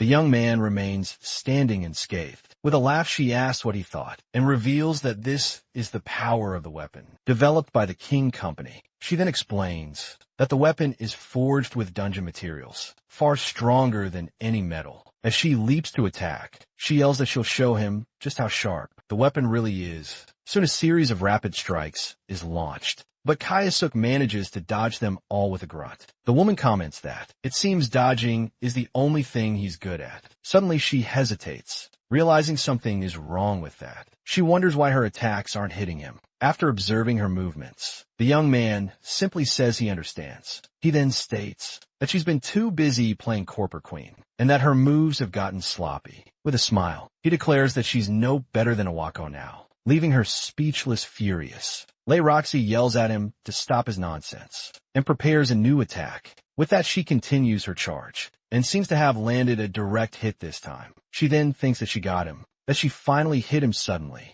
Kiyoshi says too bad, as he materializes behind her in a wave of energy. As she recovers, the woman curses at him, unable to understand what happened. Lei Roxy wonders if that was void magic, as she's never heard of it having such an effect. She then considers that if that's the case, she needs more power, and infuses her weapon with fire energy. With that, she decides she'll finish him with her next blow. As she prepares, she yells that she'll make sure to shut him up. She then charges forward with her fire attack, screaming for him to take it. However, the young man stops the flaming blade, with just 2 fingers, disbelieving what she sees. She just mutters that it can't be. Kayasuk then says he guesses this is all her powers amount to. He then thinks that she's even worse than she was 20 years ago, and if so, he has no choice but to use that. Taking a step back, Lou Roxy questions him, asking what he is suddenly. She pulls out a syringe containing a red liquid. With a swift motion, she injects the substance directly into her neck.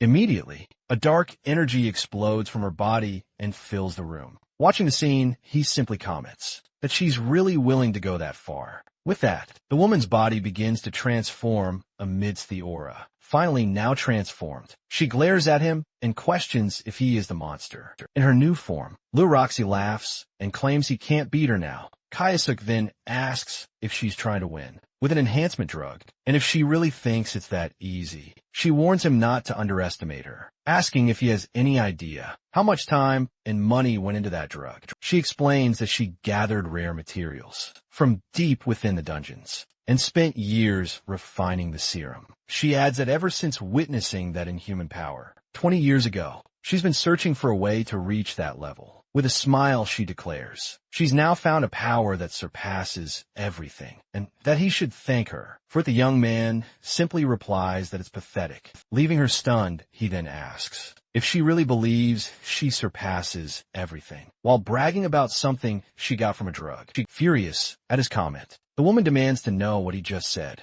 He then apologizes for interrupting her little monologue as he shifts his fighting stance. He then states it's time to end this, as fire-like energy emanates from his fists. She agrees and says they'll settle once and for all. Who's the strongest as she charges forward to attack? She yells for him to get ready. The attack misses Kayasuk as he dodges, but destroys the wall behind where he was standing. Laruxi then asks what he thinks, stating that this is the culmination of her research. She then lunges forward, shouting that she'll send him back to the afterlife. Again with that, her fist lands squarely on Kayasuk's silhouette. She seems to have sent him flying to the other side of the room. With a single blow, she then thinks she's finally won. Suddenly she looks down and realizes an ice crystal trap has pierced her leg. The young man reveals he planted it. When she launched her attack, in disbelief, she screams and asks how he managed to do that. He explains that because her henchman used the technique earlier.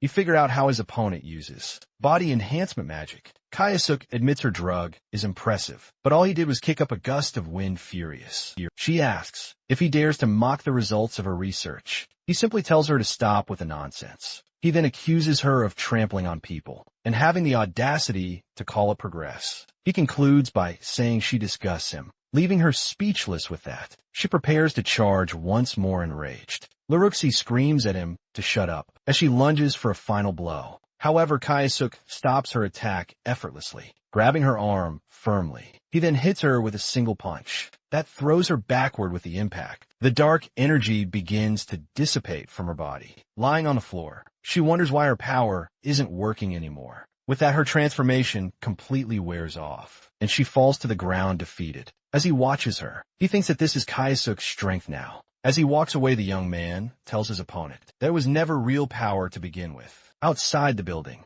he suddenly hears his name being called. Turning around, he finds Asahi and says he's relieved she's okay. She replies that he seems to be too. Just then, reporters arrive on the scene, confirming that the Lei company was attacked, just as the tip-off claimed. Asahi then asks if he was the one who did it, but Kayasuk gives a vague reply, saying who knows. He then reflects that the truth about Lei's crimes has come to light. The test subjects are safe, and she has lost everything. As he watches the scene, the girl calls his name again to get his attention. She then says she still doesn't quite understand what's happening, but if it weren't for him, she wouldn't be here now with that. Asahi gives him a heartfelt thank you. The gesture makes Kayasuk realize he had almost forgotten something. He then remembers how helping others used to mean everything to him. Later night falls over the city. Then a news report announces that illegal human experiments were being conducted in a secret laboratory owned by Lei Ruoxi. The reporter explains that the discovery was made after Lei was apparently attacked by an unknown assailant. She concludes by saying the former executive is showing signs of memory loss, and the attacker's identity remains unknown, as he wonders how the others will react. But the program is interrupted by breaking news. The anchor announces that Nathaniel of the Pentagram Saints has issued a public statement. Hearing the name, Kayasuk reacts, repeating to himself in surprise Nathaniel. On the screen, Nathaniel says that on behalf of the Pentagram Saints, he is there to deliver an urgent message. He states that he can only say they are all devastated by the Lei Ruoxi incident.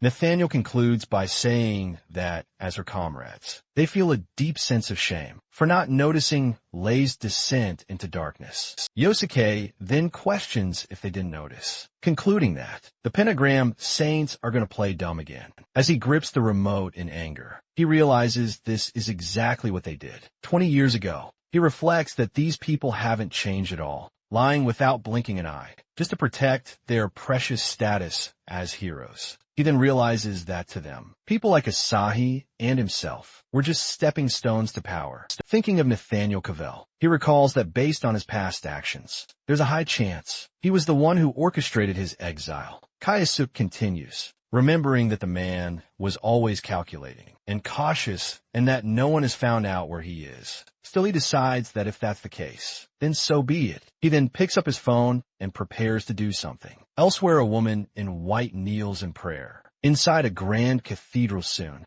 a messenger approaches and says, that's what he said, addressing her as Lady Claudia. Claudia simply replies that she understands the situation. She then returns to her prayers, asking the Lord to guide them to a future filled with light. Meanwhile, a man named Lord Ingolf is informed during his training that the council meeting is about to begin. He replies that he understands and will be there shortly, as his subordinate apologizes for the interruption. As he gets up, he curses Lei, wondering what she was thinking. Finally, Nathaniel observes the other council members on a video call screen. He then announces that it's time to begin the Pentagram Saints Council. He then addresses everyone present, telling them to start the meeting in a dark room. A video conference ends. The matter at hand considered closed. Claudia asks if the illegal experiments have been exposed, finding the whole situation regrettable. Outraged, Ingolf says, the group's honor has been stained by these actions. Nathaniel asks if they agree with what was said, but he quickly clarifies, stating the experiments were the scientists' own doing.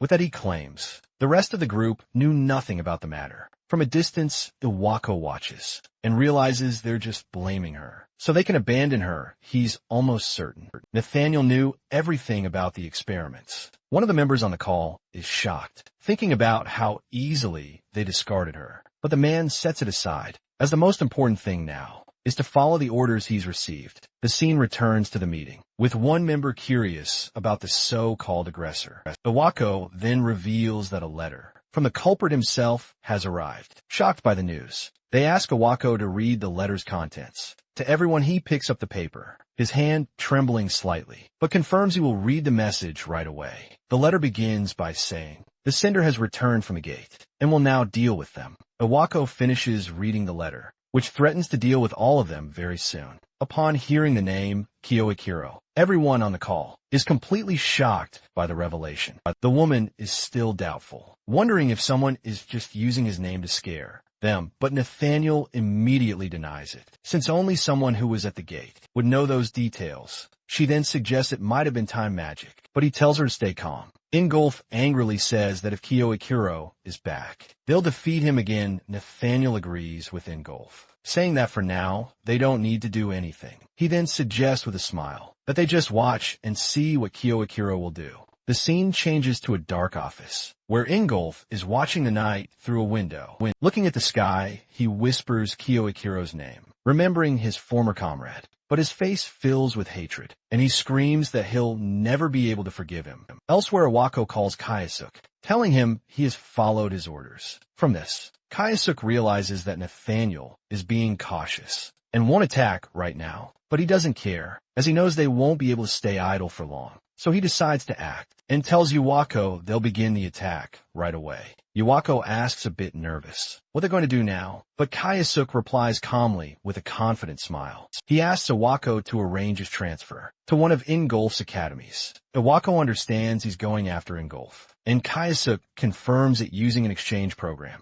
but he makes it clear that Ingolf isn't like the others, as there are no bad rumors about him. Even so, Kayasuk insists, saying he needs to at least see the man's face. He then ends the call, leaving all the bureaucratic details in Iwako's hands. Alone in his room, Kayasuk stares out at the city. Lost in thought, he thinks that it doesn't matter if there are no rumors, because that doesn't change the fact of the betrayal. The scene cuts to a plane flying high in the sky, indicating the journey has begun. In a classroom, a girl watches the plane fly by and gives a very suspicious smile. We then see Kayasuk walking with firm steps down a hallway, arriving at his destination. He finally arrives in Germany, ready to put his plan for revenge into action. He had already confirmed the Academy's connection to Ingolf, so everything was set with a serious look. He decides he will use the German Academy to get closer to his target, and without wasting any time, Kayasuk starts walking toward his first objective. Arriving at the academy, he spots a girl and finds her irritatingly persistent. He watches her from a distance, seeing that she's being bothered by some guys. The two men surround her, and from her appearance, he wonders if she's Japanese. But then he remembers that they speak a completely different language there. To understand the conversation, he uses his ability to translate everything automatically with the magic activated. He can hear one of the guys telling the other not to worry. The man then asks the girl out, promising it'll be worth her while, but she refuses on the spot, saying she won't go out with a bunch of thugs. Angered by her response, they threaten to punish her for insulting them like that. One of them grabs her forcefully, but Kayasuk decides he's seen enough. He approaches and yells, telling them to get lost and leave the girl alone. The aggressor turns around, asking who the hell he is, while the girl looks surprised. Kayasuk repeats more angrily, telling that piece of trash to let go of the girl. Right now, the bully becomes furious at the insults, calling our hero a bastard. He activates the power in his hands and lunges at Kayasuk. His friend gets angry and yells, not to be underestimated, charging in as well. With a flaming fist, he tries to land a direct blow to Kayasuk's face, But Kayasuk unleashes a wave of green energy, sending them all flying. The girl can't believe it, stammering that he defeated them both. With a single blow, Kayasuk just stares at her, finding the whole situation rather boring, to be honest. From a distance, other students watch everything, wondering what the hell is wrong with him defeated. The attackers run off, screaming apologies, scared to death. The girl approaches to thank him for saving her, but he says it was nothing. Just then he notices they've drawn a crowd, and suggests they get out of there for now. The two start walking down the street together, with Kayasuk looking a bit thoughtful. In her thoughts, she remembers the last time someone saved her was when she met that person. The scene shows the two walking side by side, on a sidewalk with a stone archway just ahead. She then calls out to get his attention, and he turns to see what she wants. With a smile, she thanks him again, saying that thanks to him, the situation didn't get any worse. He tells her not to worry about it, and thinks she's just the straight-laced type. But as he looks at her again, he starts to get a strange sense of familiarity. He gets the feeling he's seen her somewhere before, but he can't place where she notices his uniform, and asks if he's a Japanese student. And he confirms. He explains that he just arrived for an exchange program, and was on his way to the training academy. As a way of thanking him, she offers to take him there, since she knows the way. Kayasuk accepts the offer, and the two look at each other for a moment, before continuing on. Crossing a bridge, she asks if he's traveling the world, and he confirms. She stretches, and says she has her own reasons for being there. He wonders if she's the same age as him, thinking it's rare for a girl to travel alone. So he asks if it isn't dangerous, since she could end up in trouble again. But she replies cutely, saying she knows a spell or two to protect herself. The girl changes the subject, asking if he's really going to study at that training academy. She explains that the school is famous for being based solely on each student's merits. They're the whole ranking system, with a hierarchy and points that reward achievements. He understands, realizing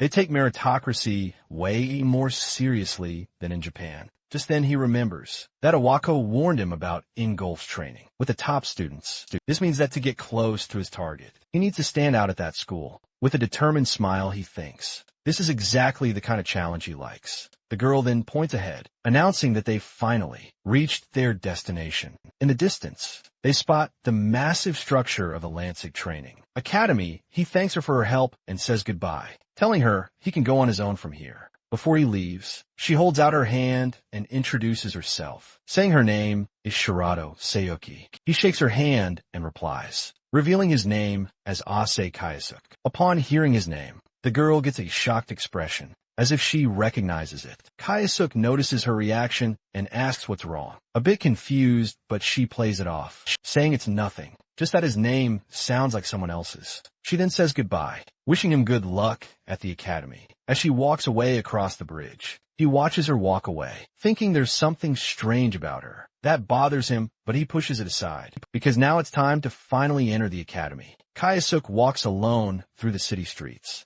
getting closer to his great objective. Suddenly he hears someone calling him and looks up, trying to see who it is. A redhead glares at him, asking if he's the new guy from Japan, and calls him over for a chat. Kayasuk calls him a delinquent, and the guy gets pissed off at the nickname. He jumps down from the wall, saying he highly doubts a guy from Japan is anything special around here, and warns him that he's going to hold a welcoming ceremony. Kayasuk can only sigh, unable to believe he's already gotten into a fight. Right after arriving, he remembers what the girl said, confirming that the school really is based on merit. He understands the guy wants a duel, and accepts the challenge without a second thought. Mateo likes his attitude, and leaps from the wall to start the battle right away.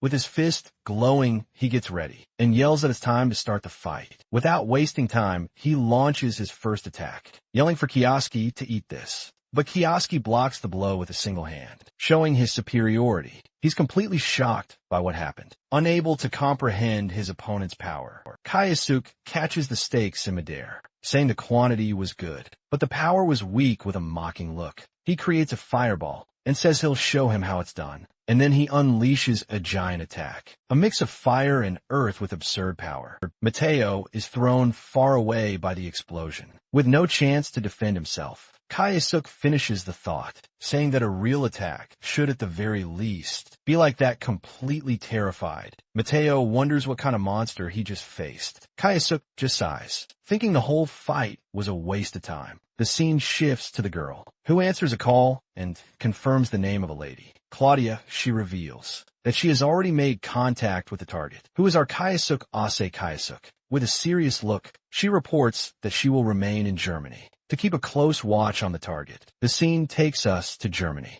straight to the imposing Lanzig Training Academy. Inside, Kayasuk finally receives his student ID, completing his enrollment. With all the paperwork settled, he can now enter the local dungeons to train. He glances at the document, noticing it's a bit different from the ones he used in Japan. Then he realizes this is the points system the girl had mentioned earlier. Since he has no classes today, he decides to check out the dungeons in this country. With determined steps, Kiyoshi turns and walks toward his first challenge. Hidden Mateo watches from a distance, still shocked by the power he witnessed. Kayasuk knows that to get closer to Ingolf, he'll need to move up to the special class, so he decides to start earning points in that high-level dungeon. Upon entering the portal, he finds himself in a scene of dark, mysterious ruins. He then gets ready to fight, curious to see what kind of monster will appear. Suddenly, giant skeletons appear, looking like much stronger undead. But with a smirk, he reveals he already knows their weak spot from his past life. The monster then charges with its giant axe, coming at him with full force. He dodges the giant axe with a swift move, narrowly escaping the blow.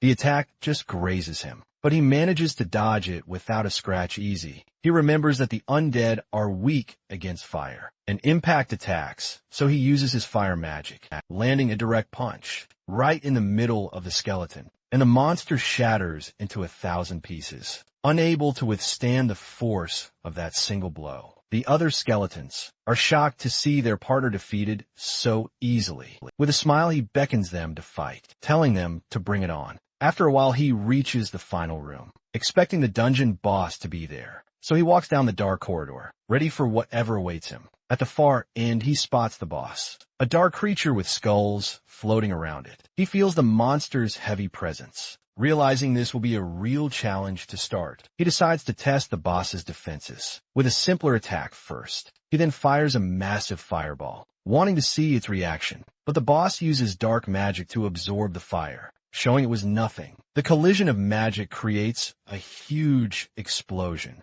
lighting up the entire dungeon room. He realizes the boss nullified his magic, understanding it was on another level. Then the monster prepares a counterattack, creating a power of pure dark energy. And without warning, it fires it straight at Kayasuk. Kayasuk is startled by the speed, barely having time to react to the approaching attack. He notices the spell melts everything it touches. A very high-level magic, but with a smirk. He realizes he has a chance to turn the tables. He thinks that maybe he can use all that power to his advantage. In battle to do that, he concentrates wind magic in his feet to increase his propulsion. With incredible speed, he dodges the attack and charges straight for the boss. The monster is in shock, not understanding how he appeared in front of it. So quickly, Kayasuk then challenges it, asking if it can handle its own spell. And with a swift move, he shoves the sphere of darkness against the skeleton's head. The magic begins to consume the boss's body, which screams in pain from its own power. The creature is defeated, leaving a sword to drop on the ground. As a reward for the fight, he then straightens his uniform, as if that battle was nothing special. He clenches his fist, thinking that the spell was strong, but he couldn't replicate it perfectly. That's why he decides he needs to level up his void magic as soon as possible, but more importantly, he senses someone else nearby, watching everything. He then tells the person to come out, as he knows very well someone is hiding there. Mateo sheepishly comes out of hiding, saying he didn't think he'd be discovered. With a smile, he confesses he was watching the fight and hopes it's not a problem. Kayasuk immediately eyes him with suspicion, thinking he hasn't learned his lesson, and wants another duel. But upon sensing the guy's aura, he realizes something is very strange. It's clear he's hiding something. So Mateo decides to settle this once and for all. His eyes glow red, and he prepares to show his true hidden power. Kayasuk is shocked when he feels that energy. Not expecting it at all, he prepares to fight, wondering if the guy has a secret weapon or something. But suddenly Mateo throws himself on the ground, begging to be accepted as his disciple. Kayasuk is completely confused by the scene, not understanding what's happening. He tries to understand what the guy wants, and notices a strange object in his hand. Mateo explains it's a Japanese bow, and he heard you offer sake as a sign of respect. He keeps begging, saying he was drawn in by his strength, and wants to learn magic from him. With a clenched fist, he admits the fight was insane, and he feels like an idiot for challenging him. Kayasuk can only think great. Now things have gotten even more complicated, but suddenly, his eyes widen as he senses a new presence in the room. He grabs Mateo, who excitedly asks if he's finally going to be accepted as a disciple. Just then the dungeon floor begins to shake, and a huge energy suddenly erupts from the depths. A massive skeletal dragon emerges, roaring with terrifying force. They're both shocked, and Kayasuk realizes that wasn't the true final boss, with the dragon staring them down. Kayasuk understands. The real challenge is just beginning. Mateo starts to stammer in fear, and Kayasuk asks what's wrong. He explains that he's seen this in the manuals, and that it's a dragon that once destroyed a village. The boy says that Ingolf barely managed to defeat it, which intrigues Kayasuk. He finally understands the whole situation, bracing himself for the danger ahead. But Mateo panics, yelling that this is madness, and that he can't fight the beast. The hero tells him to relax, and says there's one more thing he should know. He then reveals that it wasn't Ingolf who killed the dragon, leaving Mateo confused for the powerful. Admitting that someone else was the true hero would be a problem with a smile. He realizes they twisted the story, calling them cowards. So he decides he'll just kill the dragon again, with his own hands, with a determined look. He announces it's time to end this nonsense. Just then, the dragon roars and fires a powerful attack in their direction. Mateo screams in fear, but Kayasuk grabs him and pulls him out of the way of the blast. The force of the attack sends him flying, with Mateo shouting in sheer panic. Kayasuk senses the dragon is much stronger than it was 20 years ago, leaping towards the dragon. He lands a massive, fiery punch right on the skeletal dragon's skull. The impact is so powerful that the beast skeleton shatters into 1,000 pieces. Mateo shouts excitedly, celebrating that his master's spell blew the creature away, but Kayasuk cuts him off, saying he hates to spoil the party. But the fight isn't over. Shocked, Mateo watches as the dragon's bones reassemble and regenerate on their own. Kayasuk explains that if the attack is too weak, the creature will simply rebuild itself. He admits the enemy is stronger than he thought, and quickly comes up with a new plan. Mateo wonders what he's going to do, as fighting the monster seems impossible. Just then the dragon fully reconstructs itself, ready for another round. The creature then swings its giant tail, aiming a direct blow at the two of them, and so they both dodge the dragon's ferocious attack. But Kayasuk gets into position, ready to stop the tail with his bare hands. He braces for the impact, facing the dragon's tail without any fear. Mateo is terrified, thinking he's just trying to block an impossible attack. But Kayasuk focuses his mind, needing to create a sharp image of his power. He explains that the clearer his imagination, the stronger his void magic becomes. Seeing that its attack failed, the dragon opens its mouth to unleash a blast of power. It fires a beam of purple energy straight at our hero. The dust kicks up and Mateo screams in despair, calling out for his new master. He's in shock, afraid that Kayasuk has been defeated by the blow. But the hero emerges in front of the dragon, holding its jaw as if it were nothing. He then announces that with this, the battle will finally come to an end. A wave of magical water envelopes the dragon, rendering it unable to move. The monster tries to scream, but its head is the first part to be frozen. And in seconds, the dragon's entire body turns into a giant ice statue. Mateo is speechless, finding the whole display of power incredible. He stares at the frozen dragon, and Mateo thinks his power is just absurd now. Outside the dungeon, the boy runs, asking his new master to wait for him. Kayasuk finds it strange that he's speaking so formally, but Mateo says it's out of respect. He then asks about the card, and Kayasuk says he was thinking about the dungeon points at that. He asks Mateo how the points affect class ranks. At the academy, The boy explains that for every 10,000 points, he moves up a class needing 30,000 in total. But he warns that the points are fixed, and the dragon didn't provide any extra bonus. Seeing he only got 500 points, he calculates he would need to run the dungeon 60 times. Kaisuk gets discouraged, but Mateo notices he's really aiming for the special class. With a smile, he says, there's actually a shortcut to get the points faster.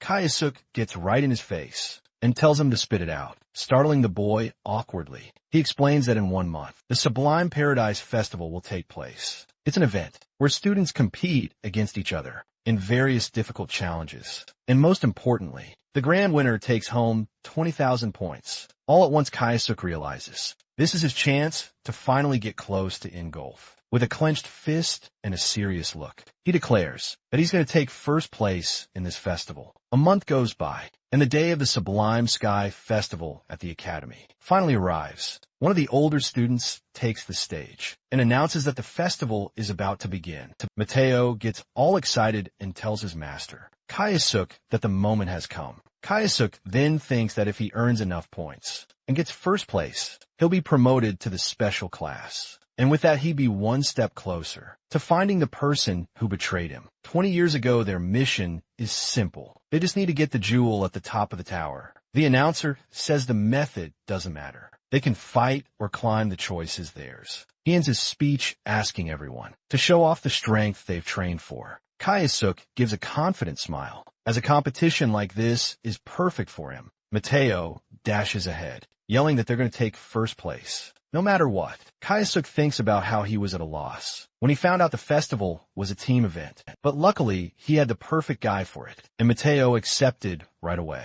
Suddenly, someone emerges from the forest and calls out Kaisuk's name. It was Shirado, who says she came to watch and see him shine in the festival. Mateo is shocked and asks if she's his master's girlfriend, earning him a slap suddenly. A student spots Kaisuk's group and yells for everyone to look over. Then the students look up at the big screen and see that several important figures are watching. Among them was the imposing Ingolf, who watched everything with a serious gaze. Kaisuk is shocked and furious upon recognizing Ingolf. A man thanks Ingolf for coming, but he says he was just curious about the festival. With a smirk, he reveals he's there to see if he can find a real golden goose. He wants to see if there are any promising young mages. As Kaisuk glares at him and Shirado remains silent, then the festival finally begins, with the announcer ordering all students into the tower. Kaisuk and Mateo enter the tower, with calm expressions ready for whatever lies ahead. Looking up, they are amazed by the massive structure inside.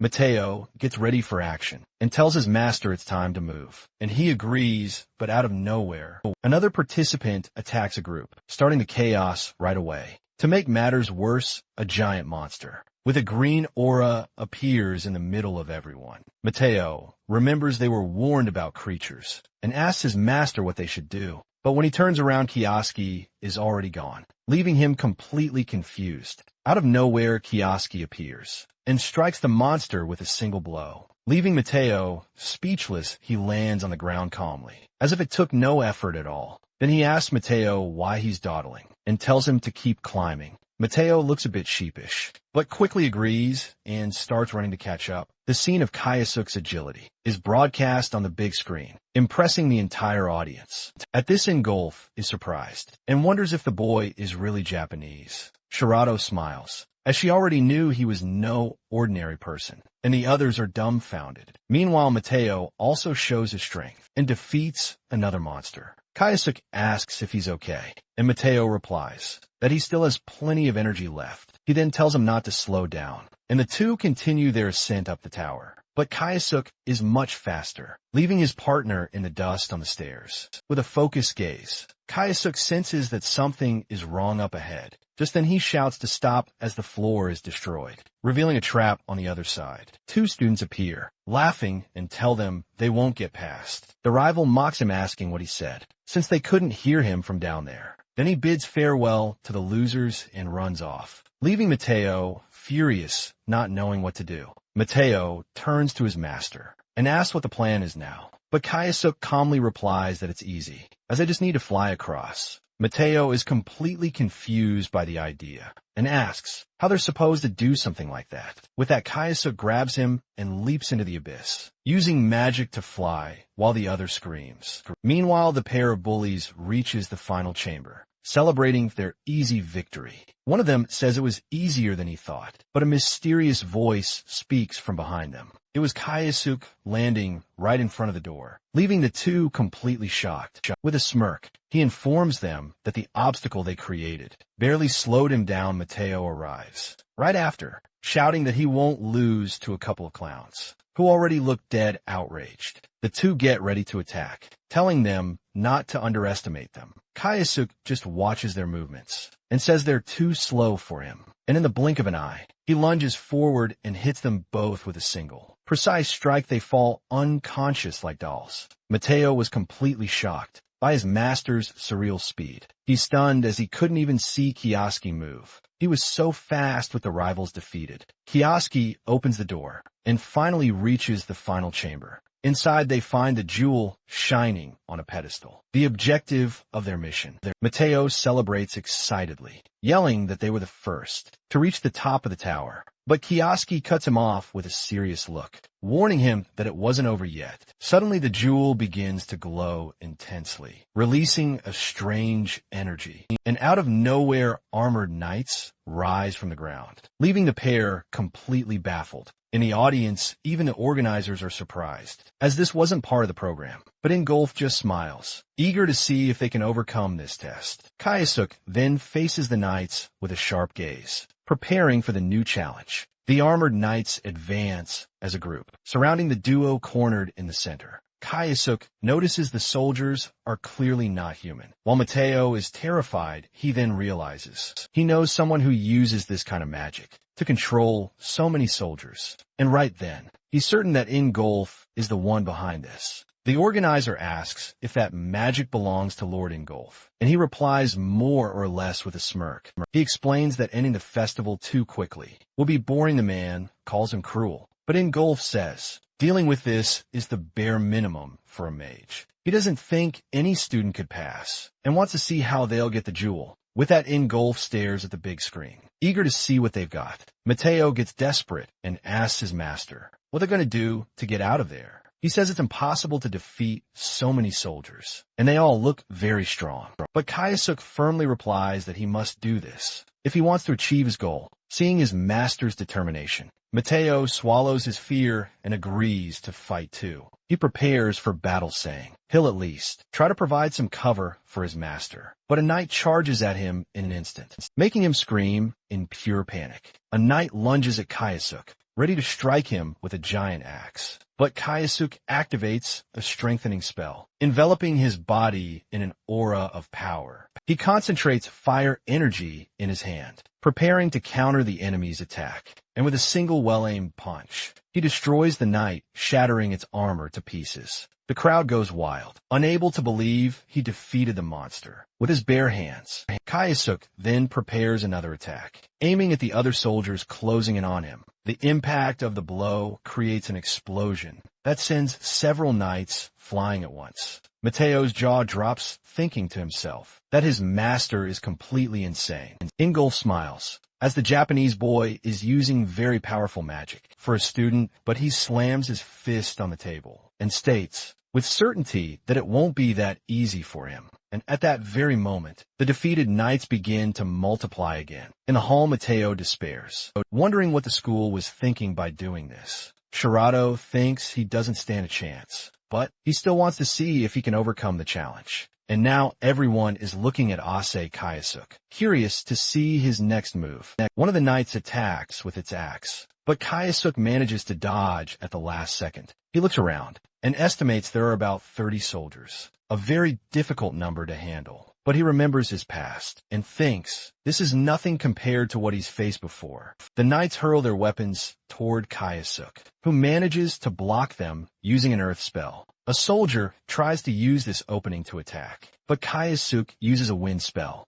sending him flying. He thinks defeating them one by one is a waste of time, and that he'd rather use an area of effect spell. But he doesn't have time to create a new spell, as he has to constantly defend himself. This means His only option is to use a skill he already knows well. With a touch to the ground, he uses a movement spell to dodge. The best way out is to use a spell he's seen before, as it will be faster to recreate now. He hates the bastard who used it, but he swallows his pride and decides to use the spell anyway. His eyes glow intensely, and he finally activates the powerful void magic. The magic shatters the floor, and Kioski floats in the air, controlling all the debris. Ingolf is in shock, as he instantly recognizes what kind of power that was. Then Kayasuk is enveloped in green energy, preparing another devastating spell. He yells and unleashes his secret technique, a powerful elemental fusion magic. With it he combines wind and earth, creating a tornado that swallows all the knights.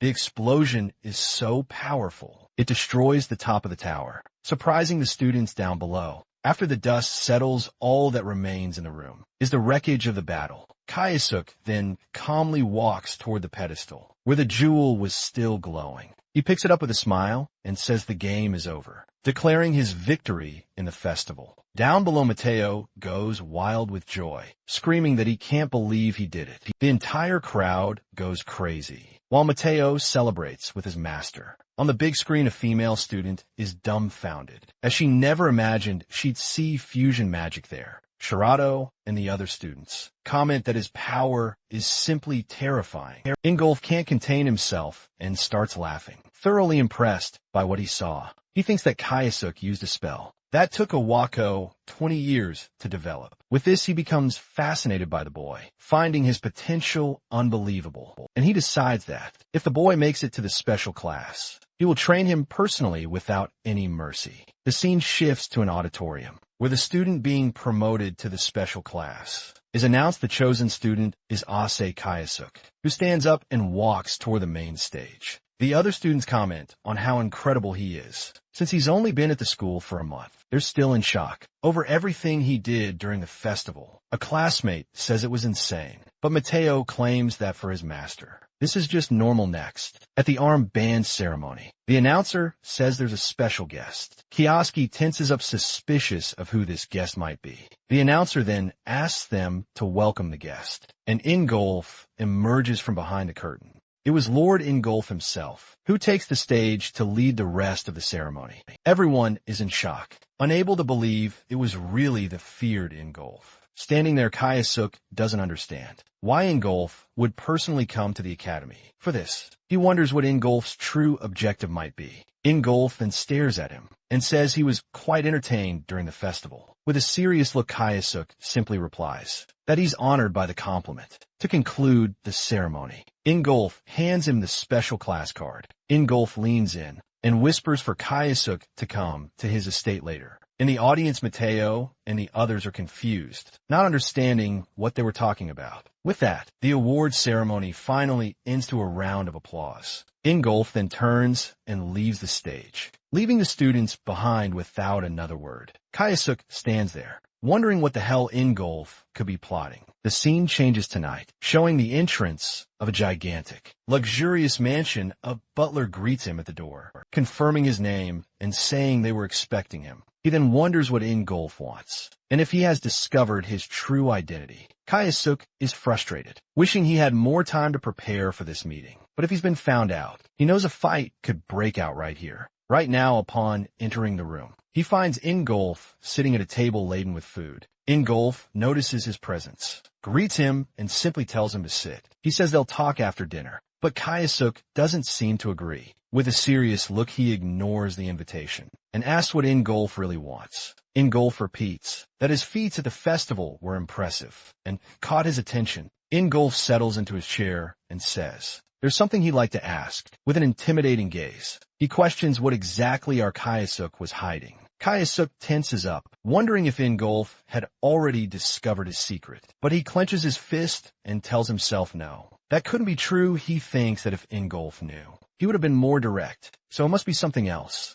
Then Ingolf reveals that fusion magic was Owako's life's work, and he wants to know how he used it. At this, Kioski smirks because it was exactly as he had thought. He makes up a story about receiving special training from Owako when he still lived in Japan. Ingolf seems to buy the story and asks if that's where he learned the technique. Kioski then praises Iwako, saying he's a great teacher and that he owes him everything. Ingolf agrees and praises the young man, saying he managed to master the magic well. But right after he warns him to be careful and not use this power for evil, he says that otherwise, he'll end up like Misato Kayakiro, the man who nearly destroyed the world. Hearing this, Kayasuke remains silent, just listening very carefully. Finally, he recalls the disaster at the SSS-ranked dungeon. That happened 20 years ago. Ingolf explains that Kyuchira drowned in his own strength and ended up creating a terrible plan. He continues saying, the hero released the monsters from the dungeon to cause chaos outside. The plan was to eliminate all his allies, so he would be the only hero left. In the end, Kayasuke is completely shocked, unable to believe what he was hearing from Ingolf. Ingolf says that luckily they stopped him, but that this was the truth behind it all. Kioski clenches his fist tightly, thinking that the whole story was a lie. With his blood boiling, he decides he can't let such slander go unanswered. Ingolf tries to give a warning, but Kayasuke interrupts him, saying it's all right, sir. He then says that power is necessary to fight evil, not the other way around. He affirms that he'll do whatever it takes to become stronger than anyone there. Ingolf watches him intently, seeing the reflection of his determination in his eyes. At this, he gives a slight smile and says, the boy is as interesting as ever. With that, he decides he will reward our Kioski's fighting spirit. Kioski is confused and asks what this reward would be, and Ingolf confirms it right away. To everyone's surprise, he offers to be his training partner in the next cycle. Ingolf then challenges him with a smile, saying the offer is only valid if he accepts. Kayasuke doesn't think twice and replies that he would be honored by the opportunity. With a firm stance, he accepts the challenge, saying he'll be glad to face him in training. The scene cuts to the street at night, showing Arquusk leaving the mansion. He thinks this is the best reward he could have asked for from Ingolf with a determined step. He promises himself that Ingolf can just wait. As he walks, he swears he'll crush him with everything he's got in the training. The day of the special classes, regular training at the academy, has arrived. Two students walk by, mentioning that today is the elite classes training session. One of them says jealously that he wishes he could train with Ingolf too, which surprises the other. But suddenly, he stops talking when he feels a dark presence nearby.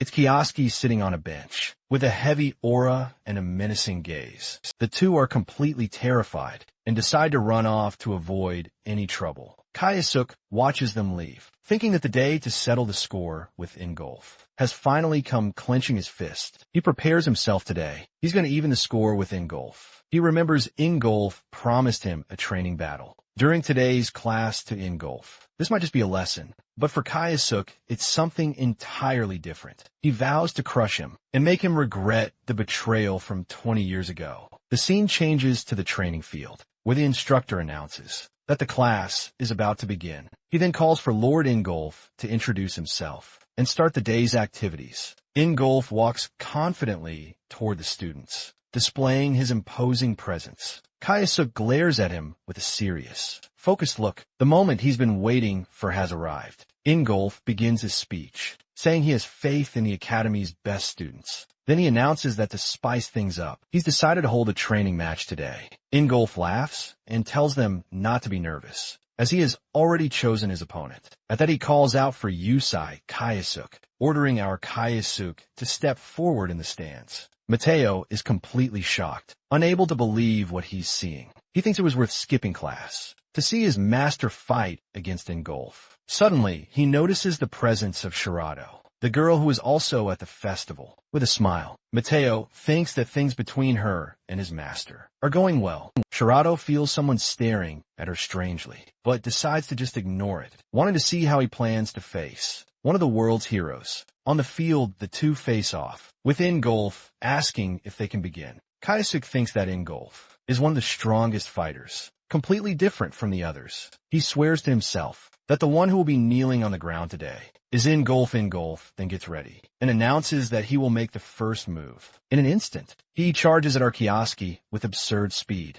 Ingolf shouts and punches the ground, releasing a massive wave of power. The blast of energy rushes forward, forcing Kioski to defend himself from the impact. In the stands, the students are startled, wondering if that was wind magic. But Shirato realizes it wasn't. The shockwave came solely from the force of the punch. Kayasuk manages to hold his ground and wonders if Ingolf used strengthening magic. To defend himself, he decides to counter with an earth magic barrier, but the stone wall shatters instantly against the force of Ingolf's blow. He looks surprised and comments that the young man actually managed to block his attack. Kayasuk understands it was body enhancement magic, which is why the blow hit like a truck. He barely managed to stop it with reinforced stone, as the power behind. But Ingolf just laughs and tells Kioski he's completely mistaken. With that, he takes off his jacket, revealing he wasn't even using body enhancement yet. With his fist in flames, he now shows what his real power looks like. Ingolf then launches an even stronger attack, causant a gigantique explosion.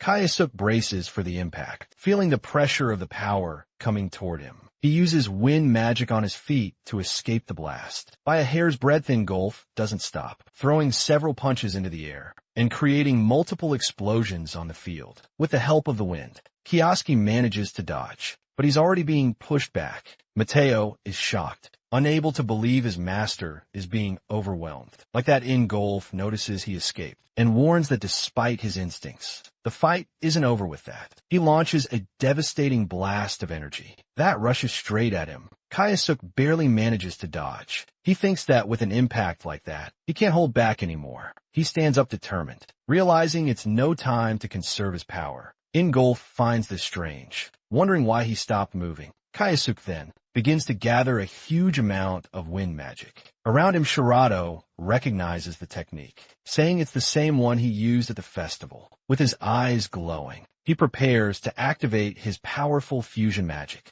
The green energy starts to pull in debris, creating a tornado ready for a counterattack. The tornado of rocks rushes forward, heading for Ingolf with destructive force. Ingolf braces for the impact and tries to hold back the attack, yelling from the effort. The two energies then collide in an explosion, with Ingolf trying to nullify the magic. When the smoke clears, he has managed to stop the tornado, showing he's still standing. Kayasuk is surprised, as Ingolf's shockwave had lessened the impact of his attack. He realizes that Ingolf has gotten even stronger after 20 years, which is a problem. With a smile, Ingolf praises the attack and says he shouldn't have held back either. With that, he raises his power level even further, showing his true fighting power. Kayasuk is in shock at the power of the attack, not understanding what was happening. Ingolf was now covered in an absolutely absurd aura of power and with a challenging look. He calls for the young man to continue the fight, because now it's for real.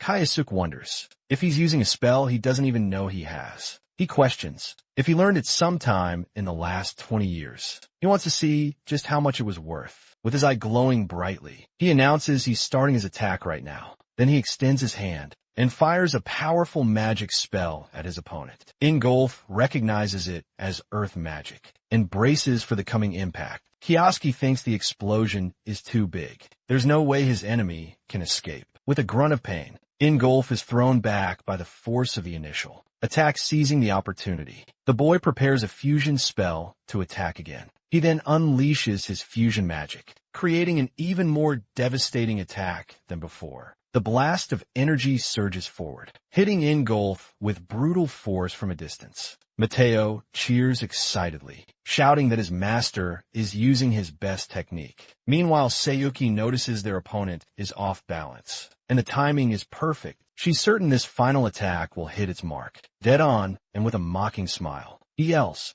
unleashing a golden aura and showing off his full power. Kayasuk is speechless, wondering what kind of monster this guy is. With his bare hand, Ingolf simply stops the spell as if it were nothing. He then roars, dispersing the fusion magic with sheer brute force. With a mocking look, he stares down Kayasuk, displaying his superiority in the fight. Kayasuk is in shock, unable to believe his magic was pierced just like that. Sayuki is also stunned, saying he managed to nullify an extremely high-level power. Amidst the smoke, Ingolf praises the attack, calling it an excellent strike, but he warns that it can't pierce his powerful and brilliant mana armor. Kayasuk gets it instantly, realizing that the golden mist acts as protection. He clenches his fist, thinking the man's durability is just insane. Just then Ingolf stomps his foot and warns that his armor does much more than defend. He explains that it turns his body into a weapon, merging offense and defense. And with a war cry, he charges at Kaiosuk at full speed,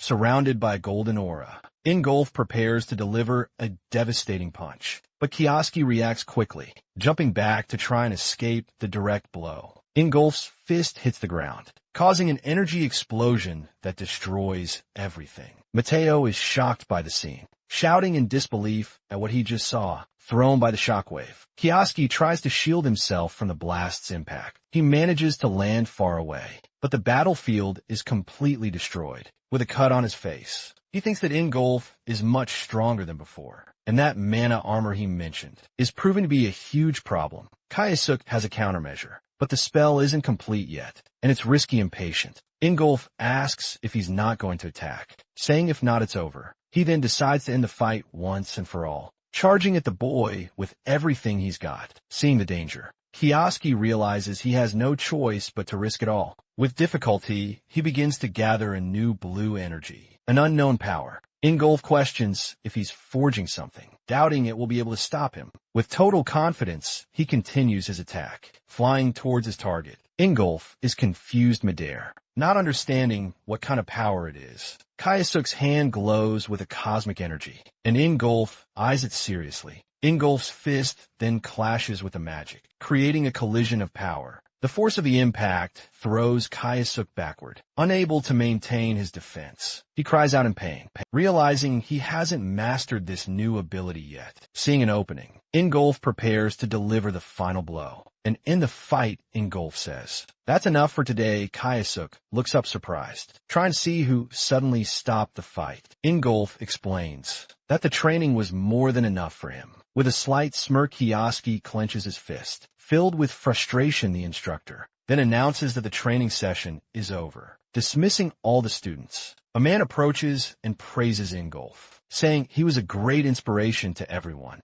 The students comment that Ase fought well, but the Pentagram Saints are incredible. Mateo consoles his master, saying there's no shame in losing to Ingolf. But Kaiosuk thinks he underestimated his opponent, and that he can't win as things stand. He clenches his fist tightly, and decides he'll hone his magic to become stronger. Meanwhile, the crowd laughs and is fun, relieved that the training is over. But Sayuki watches from a distance, thinking that no one there knows Kaiosuk's true potential. Ingolf stands on the field, replaying the moments of the fight in his mind. He wonders what that feeling was, as it didn't seem to be just the will to fight. Still, he smiles, because it had been a long time since he'd had such a good fight. Ingolf then dismisses his thoughts and starts walking away from the field. He keeps thinking about Ase Kaiosuk and the power the boy showed in the arena. Ingolf knows the boy isn't the type to give up, and that he'll come back stronger later. Ingolf relaxes alone, sipping wine and reflecting on his life. He notes that it's been a long time since he's had a fight that got him so fired up, but he admits he didn't expect that Ase Kaiosuk guy to be so strong. Ingolf recalls that for a moment during the battle, he actually felt fear, and come to think of it, he remembers feeling that same way once before. A long time ago, the scene cuts to a flashback, with a scream echoing over a peaceful village. A younger Ingolf is on the ground, and a man says it looks like the victory is his. Surprised, Ingolf asks what kind of spell that was, and if he was hiding his power. His rival smiles and says he was almost defeated and needed to save an ace up his sleeve. Angrily, Ingolf thinks that this guy always manages to exceed his expectations. It's because of all that strength that he considers him his true rival. Full of energy, he gets up and challenges Kyo to another round. Back in the present, Ingolf realizes the drink is making him nostalgic. He understands that a dark past isn't something you can just erase. Still, he takes another drink, missing the thrill of fighting an equal. With a defiant look, Ingolf calls out Ase Kaiosuk for a new duel. The scene then shifts to a forest, where Kaiosuk is alone, lost in thought. He realizes that, after 20 years, he can finally use a certain power. Kaiosuk knows he can't beat Ingolf, and that he'll have to train all over again. Luckily, he finds a dark dungeon, which is perfect for this kind of training. So our hero enters the place, ready to begin his journey to power. Inside, he feels the heavy gravity, pulling his body down with absurd force. He remembers Ingolf's punch, and knows if he takes another one like that, it's over for him, that's why. The first thing he has to do is strengthen his body to withstand the fight. With a smile, he thinks that his new spell will be the final blow in this battle, and he vows to wait for Ingolf, training hard against the various monsters there. 3 days pass, and we return to the students' normal routine. At the academy, Sayuki finds it very strange that Kayasuk hasn't returned to the dorm. She wonders where he could have gone,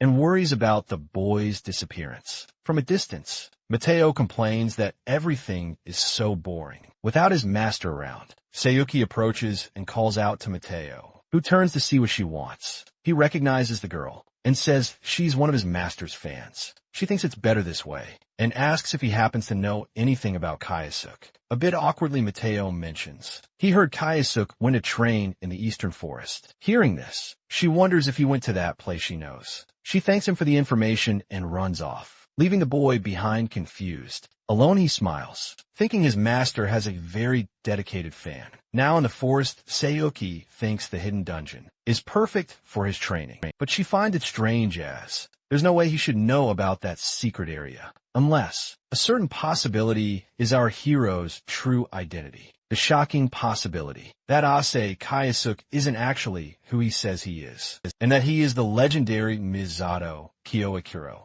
the old rival of the feared Ingolf. The scene takes us back 1 month, revealing the start of a secret mission. We're shown that Sayuki received a direct order from a mysterious figure. Her task was very clear: investigate who the disguised Kyoakiro could be. And Ase Kayasuk's name was right there, on that long and suspicious list of targets. She thinks that if he really is Kyoakiro, her mission is going to get complicated. She's been here before and realizes the dungeon is just as brutal as she remembered. She then wonders if Ase Kayasuk has really been training here this whole time. Suddenly she senses a strange presence and decides to take a careful look. And there he is standing, right after taking down a giant monster by himself. His body is completely different, much stronger with a dark and dense aura. She watches from a distance and notices his aura is completely different than before. And all those monsters on the ground, did he really defeat them all by himself? She's in shock because the level of power he's displaying now is absurd. All this power is far beyond anything she could have ever imagined. Leaving the forest, she calls someone and confirms that her suspicions were correct. She warns that at this rate, he could actually reach Lord Ingolf's power level. The person on the phone then asked what the chances are that he's really this Kyoakiro guy.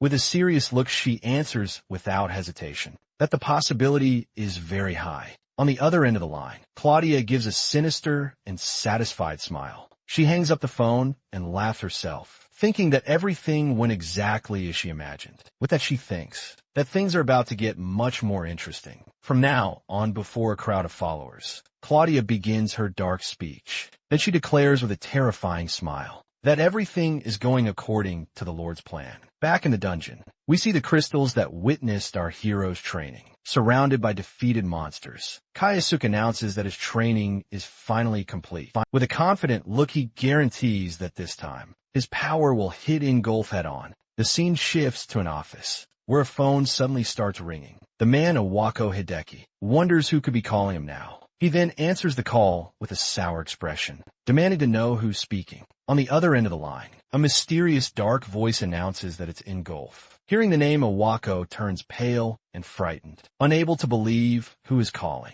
He asks if something happened, but Ingolf says he just wants to clear something up with him. Ingolf then gets straight to the point and asks about a student named Yusai Kayasuk.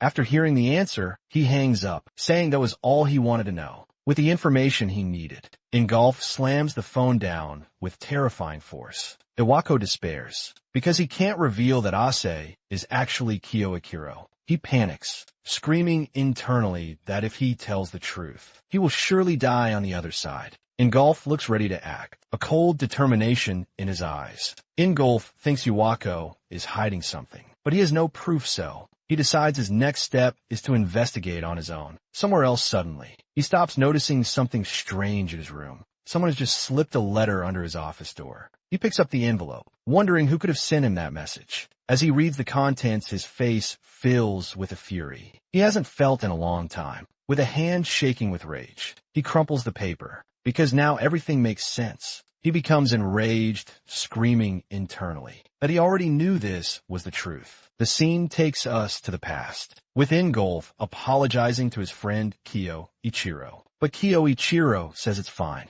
and that he would help, since his own city was destroyed. Ingolf then asks if he's sure, since the other mission would pay more. His friend just laughs and says, those guys just want to show off. At this, Ingolf says he's too kind, always helping those who need it most. Kyo Ichiro looks to the horizon with a smile that shows he's at peace with his decision. He then remarks that this place is a really good place to live. Ingolf explains that it's the best spot to admire the beautiful sunset. With a smile, Kyo Ichiro says he can see how much he loves this place. At this, Ingolf calls him by name, with a much more serious expression on his face. He reveals with a determined gaze that his greatest desire is to become stronger, and he doesn't want this just for his city, but to protect other places from danger. Kayakiro then laughs and says he'll join him on this journey. Excited, he decides he'll use the time there to train and get stronger. The two then seal the deal, preparing for the great challenge ahead. Back in the present, he remembers they always trained together on that hill. But something terrible happened, changing the destiny of the two friends forever. Suddenly their city was attacked, and everything started to burn without warning.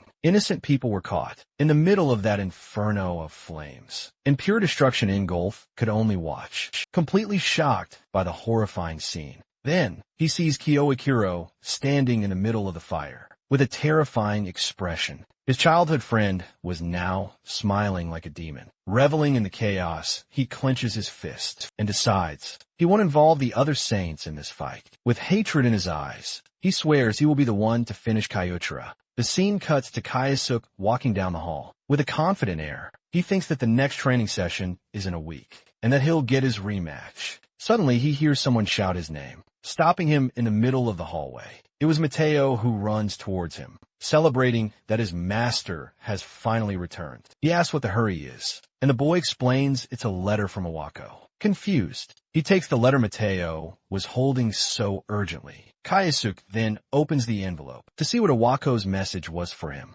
Upon reading the contents, his expression changes instantly, showing the news wasn't good. Mateo asks what it said, but Kayasuk just crumples the paper in a rage. He then turns and walks away coldly, saying it was nothing important. Confused, Mateo is left behind, calling for the master, who disappeared down the hall. Sayuki watches the scene from a distance, looking quite thoughtful about the whole situation. The wind blows outside, indicating that things are about to change again. On the old hill, Ingolf says he has finally arrived. Kayasuk recognizes the place and asks why he was summoned there. With a serious look, Ingolf confirms his suspicion, saying he already knows the truth. He then reveals that he knows his identity, calling him Misato Kyuchira, his former friend, unfazed. Kayasuk simply asks why he was summoned. Ingolf says the reason is obvious and starts walking towards his rival. At that, he unleashes his fiery aura, preparing to begin the final great battle. And with a furious shout, he swears he will erase Kyo Ichiro's existence from the world. But Kayasuk says the feeling is mutual, unleashing all of his dark power. With renewed determination, he declares that he himself will finish Ingolf right there in the middle of the battlefield. Kioski decides to ask his rival a question. With a smirk, he asks how Ingolf managed to discover his identity. Ingolf says it doesn't matter, but that he'll tell at least part of the story. He then says this has nothing to do with the Saints, and that it's a personal matter. Kayasuk asks if that's why he chose to fight in such a special place. With a stomp that cracks the ground, Ingolf makes it clear there's no turning back. Filled with rage, he screams with all his might that he will never be able to forgive him. But Kayasuk says it's a coincidence, because he feels the same way. The two then unleash their auras, preparing for the coming clash of power. Ingolf remembers that his mana armor blocks any kind of enemy attack. It doesn't matter if it's physical or magical. Nothing can get through this absolute defense. He then yells at Kyo Ichiro, warning him that he has no chance of winning the fight. With a war cry, Ingolf fires a full power blast of golden energy. The power surges forward, destroying the field and tearing the earth in half with its force. The wave of energy heads straight for Kioski, who faces the attack without any fear. With a mocking look, Ingolf asks what Kioski is going to do now. He remembers that in their last fight, the boy could only dodge his direct attacks, so he decides to strike with another shockwave to end the fight. But this time, Kaiosuk charges forward, covered in a powerful blue aura. Ingolf is completely shocked, not expecting this from his rival. He can't believe the boy is charging head-on against his strongest attack. With a shout, Kaiosuk unleashes his own magic, nullifying the shockwave. A green energy spreads across the field, revealing a power Ingolf had never seen. Suddenly, Kaiosuk concentrates a fist of fire in his hand, absorbing Ingolf's power. It's shown that he can now use the same type of magic as his opponent. The two then exchange a full-force punch in an absurd clash of auras. The collision of their powers creates a massive explosion that kicks up dust everywhere. Despite the force of the blow, Kaiosuk is thrown back, but he stays on his feet. He thinks that Ingolf's armor is truly as hard as a rock. Meanwhile, Ingolf can't believe he broke through the attack, and is so much stronger. Ingolf notices his new physique and understands that the boy has been training hard. But he feels it's not just that. Something else is happening here. He then accuses Kaiosuk, asking if he shamelessly copied his mana armor. With contempt, Ingolf finds it pathetic, a cheap imitation of his power. Ingolf then says he's figured out the trick and how his magic works. He reveals that this so-called vacuum magic only serves to copy other spells, but he makes it clear that a cheap imitation will never work against the original power. He remembers his old-time magic and admits it was something to be admired. Ingolf confesses that he even looked at that power with a certain kind of respect, but he warns that Kyo Akiro is not the same, and that his level has dropped significantly. He then unleashes his full aura and screams that his rival will never break his armor. With a hateful glare, Ingolf guarantees that victory in this battle is already his. Kaiosuk then responds to the accusation, saying he was close but wrong. He explains that vacuum magic is much deeper than just copying powers, and after a long time, he's finally ready to show his true technique. Ingolf recognizes the move, remembering it's the boy's final attack. Even so, he isn't fazed, as he thinks it won't make any difference. He then charges forward, screaming that no known spell can pierce his armor. With that, Ingolf leaps forward, ready to finish off his former friend for good. But Kaiosuk prepares himself and begins to activate his powerful and mysterious vacuum magic. Ingolf screams for him to eat this and throws his most powerful punch yet. But suddenly, in the middle of the attack, Ingolf is cut. He stumbles back a few steps, completely shocked by the outcome of the clash. Ingolf can't believe the boy actually managed to wound his arm. He wonders if his armor was broken, but thinks that's impossible. In shock, he remembers that no one had ever managed to do that to him before. Kaiosuk then warns him again that his magic isn't just about copying others. With a frightened look, Ingolf notices something new and asks what it is. Out of nowhere, Kaiosuk appears with a sword of fire. Surprising his opponent, Ingolf screams in desperation, not understanding what the hell that fire sword is doing there. It is then explained that vacuum magic can create anything from imagination. With the sword in hand, Kaiosuk warns that now he will feel his power, and with a focused gaze he says that Ingolf will taste the strength of his magic. Ingolf is shocked and asks if magic is born from imagination, and if he created this sword of flames. Kaiosuk confirms with a serious look, explaining that the blade was made to pierce his armor. He then reveals that this is his own original magic, one that doesn't exist anywhere else. Ingolf coughs with difficulty, still not understanding how that was possible. In his mind, he questions how the sword managed to get through his mana armor. Confusion and rage are written all over Ingolf's face, as he refuses to accept the situation. Kaiosuk then reminds him that he bragged about his armor, blocking everything, but that's not true. Enraged, Ingolf furiously shouts that his mana armor is impenetrable, but Kaiosuk coldly cuts him off, stating with a smirk that there is indeed a blind spot. He then reveals that the attribute of Ingolf's magic converts mana into metal, Ingolf is stunned and asks how he knows that, and Kayasuk says he used it against him. A memory flashes in Ingolf's mind, and he finally understands what the boy did earlier. Kayasuk explains that if he can reproduce a magic, it means he fully understands it. With that in mind, he says that no matter how hard it is, metal isn't invincible, and that's why he created a blade of flames with an extremely high temperature, made specifically to melt metal. Ingolf remembers that his armor repelled countless spells, and that not even fire could break it. He then wonders just how immense the heat is that the young man put into that sword. With a cold gaze, Kayasuk warns him to just accept it, as he can no longer stop his attacks. But Ingolf grinds his teeth and yells, not to be underestimated like that. He says that just because the boy has a new trick, it doesn't mean he's already won the fight. With that, Ingolf charges forward with everything he's got, preparing a devastating punch against Kiyoshi. Filled with hatred, he bellows that he's going to beat all that arrogance out of the boy's body. Ingolf's fist clashes against the blade of fire, causing a gigantic impact. Kayasuk maintains a focused expression, holding the sword firmly against the attack. With a swift move, he parries the blow and counterattacks with a precise slash. Ingolf is thrown backward, his entire body cut by the flaming blade. He falls to his knees, bleeding and surrounded by the flames of defeat. In total disbelief, Ingolf glares at the boy, refusing to accept what just happened. Kayasuk then explains that when he gets emotional, his movements become predictable. To finish, he says with a smile that Ingolf never got rid of that old habit. Tired of the talk, Ingolf tells the boy to shut up. With a furious glare, he loses his patience and charges forward screaming, unleashing a wave of power at Kayasuk.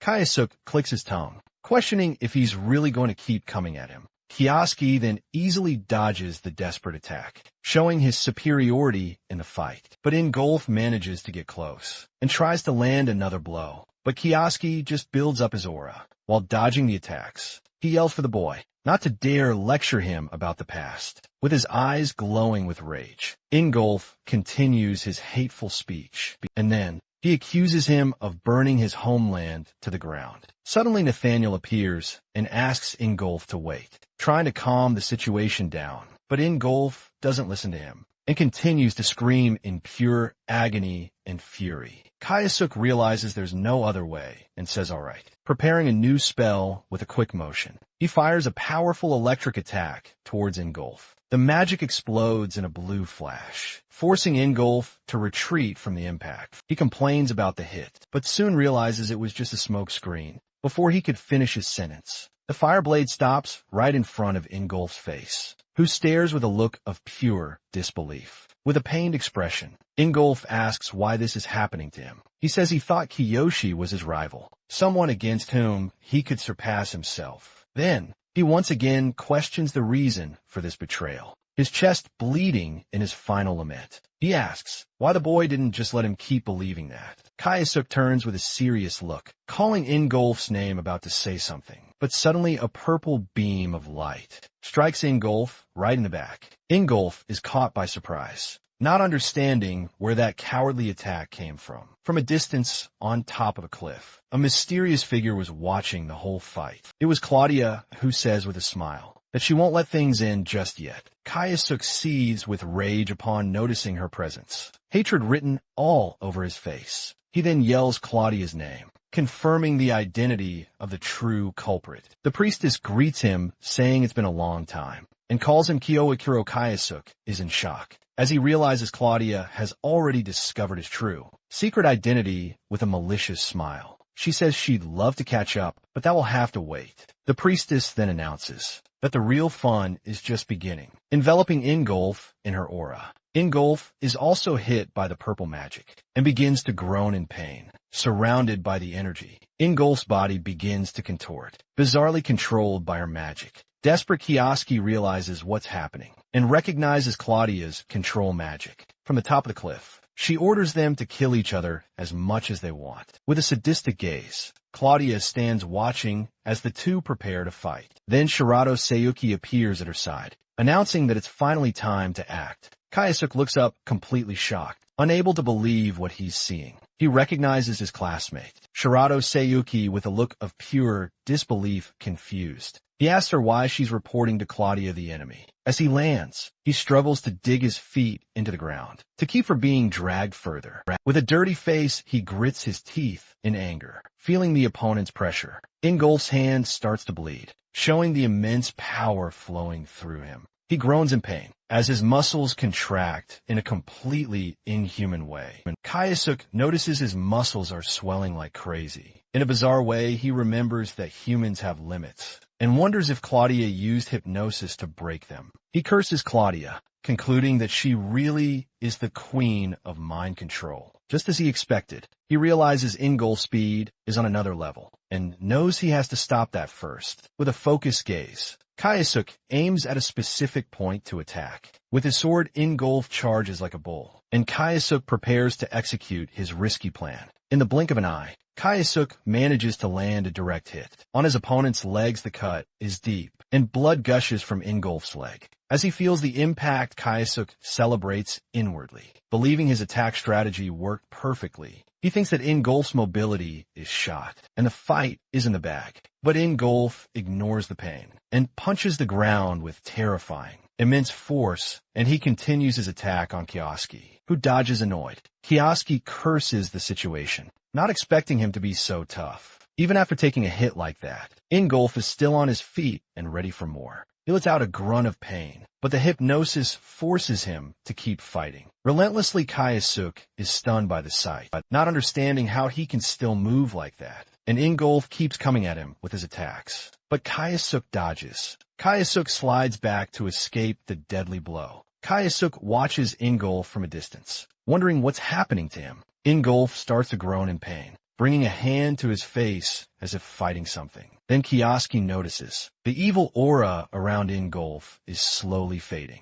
He wonders if the hypnosis failed, but quickly dismisses the idea. Claudia doesn't make mistakes. If she planned to use Ingolf, she would have surely ensured every detail was perfect. Something doesn't add up, but he decides to think about it later. As he sees the magic armor cracking, seeing this opening, he decides it's time to attack with a new magic. With his sword in flames, he prepares to end the fight once and for all. Kayasuk then charges forward at full speed, ready to deliver the final blow. Ingolf turns towards him, still resisting the priestess's mind control. With a final roar of fury, he lunges at Kayasuk with a desperate punch. Their attacks collide, causing an explosion of purple and golden energy. Across the field, Ingolf's arm bleeds, but he keeps advancing with brute, superhuman strength. Kayasuk faces him and yells for him to take this attack, concentrating the magic in his hand. He then imagines the entire shockwave from the explosion being driven straight into Ingolf. The magic explodes in Ingolf's chest, shattering all his defenses at once. With the impact, the purple aura of control finally dissipates. Freed from the hypnosis, he falls to his knees, his body completely exhausted from the battle.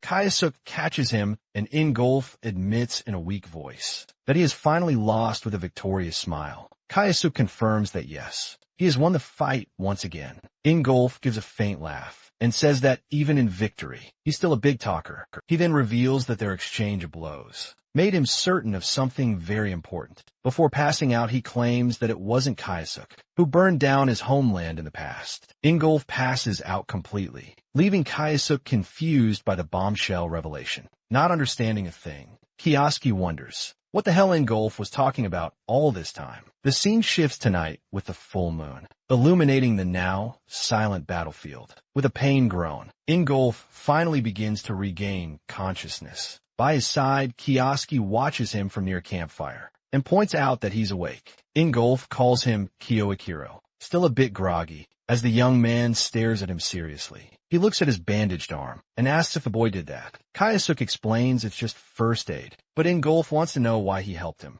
Ingolf questions him since they're rivals and doesn't understand this contradictory action. The young man then reveals that something has been bothering him, and he really needs to ask. He wants to know what Ingolf meant when he said he hadn't burned down his homeland. Kiyosuk mentions that he heard about the destroyed village and asks if the culprit was ever caught. From his tone, Ingolf realizes his suspicions were right all along. With a serious expression, he finally agrees to tell the boy the whole truth. He begins the story, saying it all happened 20 years ago. A week before the calamity, Ingolf reveals that he saw Kyuchira's silhouette, setting his homeland on fire. Kayasuk is in shock, unable to believe or process what he just heard. Ingolf explains that at first he didn't believe it, as he never thought he would do something like that. Amidst the flames, he saw Misato Kiyoichiro's silhouette, laughing at everyone's misfortune. Kayasuk is completely lost, trying to understand what's happening.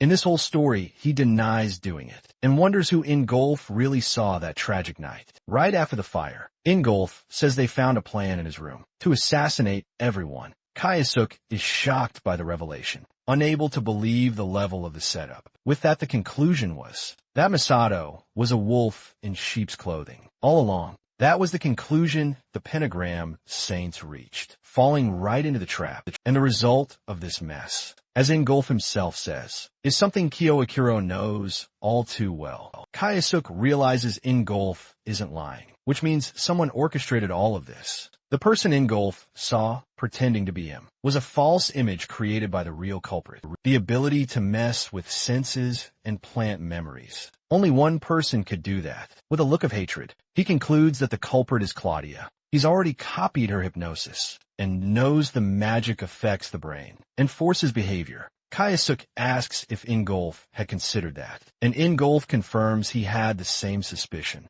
Ingolf explains that the spell Claudia used wasn't to help him in battle. If she can implant the command to fight to the death, faking abilities would be easy. With a serious look, Ingolf begins to understand the depth of her manipulation. Kayasuk realizes she might have made Ingolf confuse him with the real arsonist. With a smile, he understands that this revelation finally explains everything that happened anyway. Ingolf stands up and says he owes him an apology. With a fist to his chest, he admits he misjudged Kiyoichiro and was terribly wrong. Kayasuk just watches him, surprised by Ingolf's attitude and regret. Ingolf says he didn't trust him, and now he must accept the consequences of his mistake. He then draws a dagger and calls out Kiyoichiro's name. With a pained expression with a knife in hand, he offers it to the young man and asks him to kill him. Ingolf says that burying his body there is the least he deserves for his sin. Kayasuk is silent for a moment, processing the extreme request, but he just calls Ingolf's name, who looks at him expecting the blade. Kayasuk then invites him to look at the view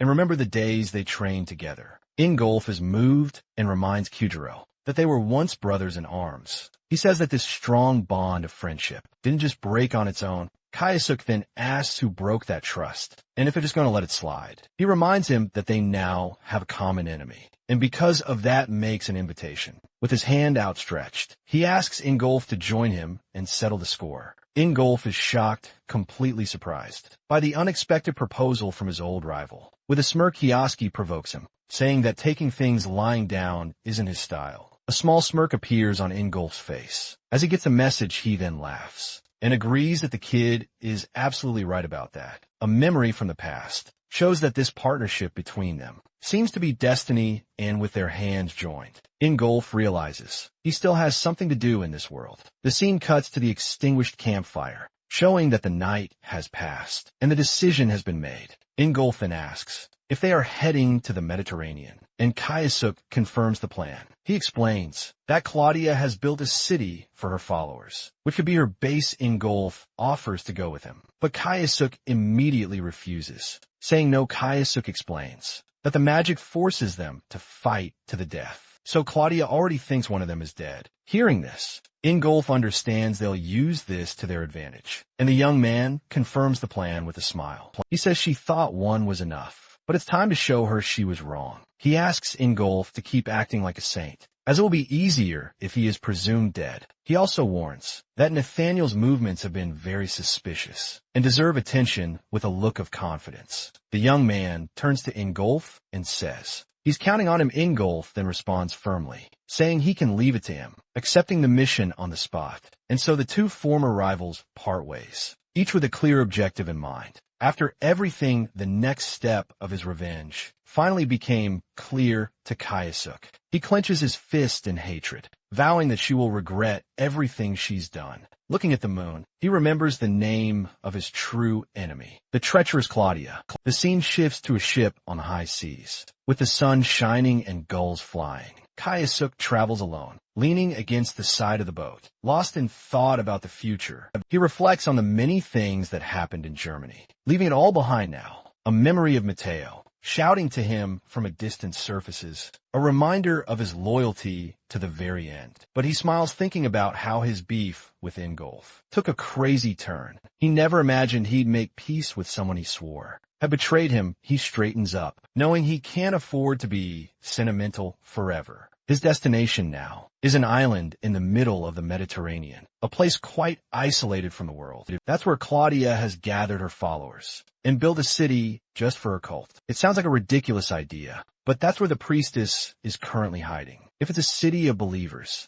he'll infiltrate as one of them to find an opening. To do that, he decides he first needs to use his void spell. To camouflage himself, the magic isn't perfect, but it will keep his presence hidden. When he needs it suddenly, a man approaches him, asking if he's also here to worship the so-called Borgism. He figures out this is the name of Claudia's new religion, and replies that it's something like that. The man says he's quite devout for a young guy, but warns him that devotion alone isn't enough. He brags that he expects to see Claudia, which is why he brought a hefty offering. The rich man then explains that only high-ranking followers get to see the leader. Kayasuk listens intently and starts to recall some important information about the cult. He remembers that Borgism ranks its followers, most likely based on donations. Just then, an announcement signals they're about to disembark, and the man gets ready to leave. He turns to say goodbye to Kayasuk, wishing him luck on his journey of faith. But suddenly he stops and looks back, feeling like he's forgotten something. The man scratches his head, swearing he was just talking to someone a second ago. Unable to remember, he goes on his way, while Kayasuk watches him from a distance. Kayasuk smiles, satisfied to see his presence hiding magic work. He thinks that it's time to settle the score. From 20 years ago, and from Germany too. As he disembarks, he focuses on his goal, and whispers the name of his nemesis Claudia. The scene reveals the city's luxurious architecture, looking more like a vacation paradise. Kayasuk looks up feeling the heat of the sun, ready to begin his revenge. Kayasuk walks through the crowd of followers, wondering if this is his final destination. Suddenly he raises his gaze and finds himself facing a gigantic wall. The structure is so colossal that Kayasuk looks like an ant next to it. A man beside him explains that it's the Borgo Tower, an entire city for believers. Other followers comment in awe that Lady Claudia simply bought the whole island. He gets a little tense,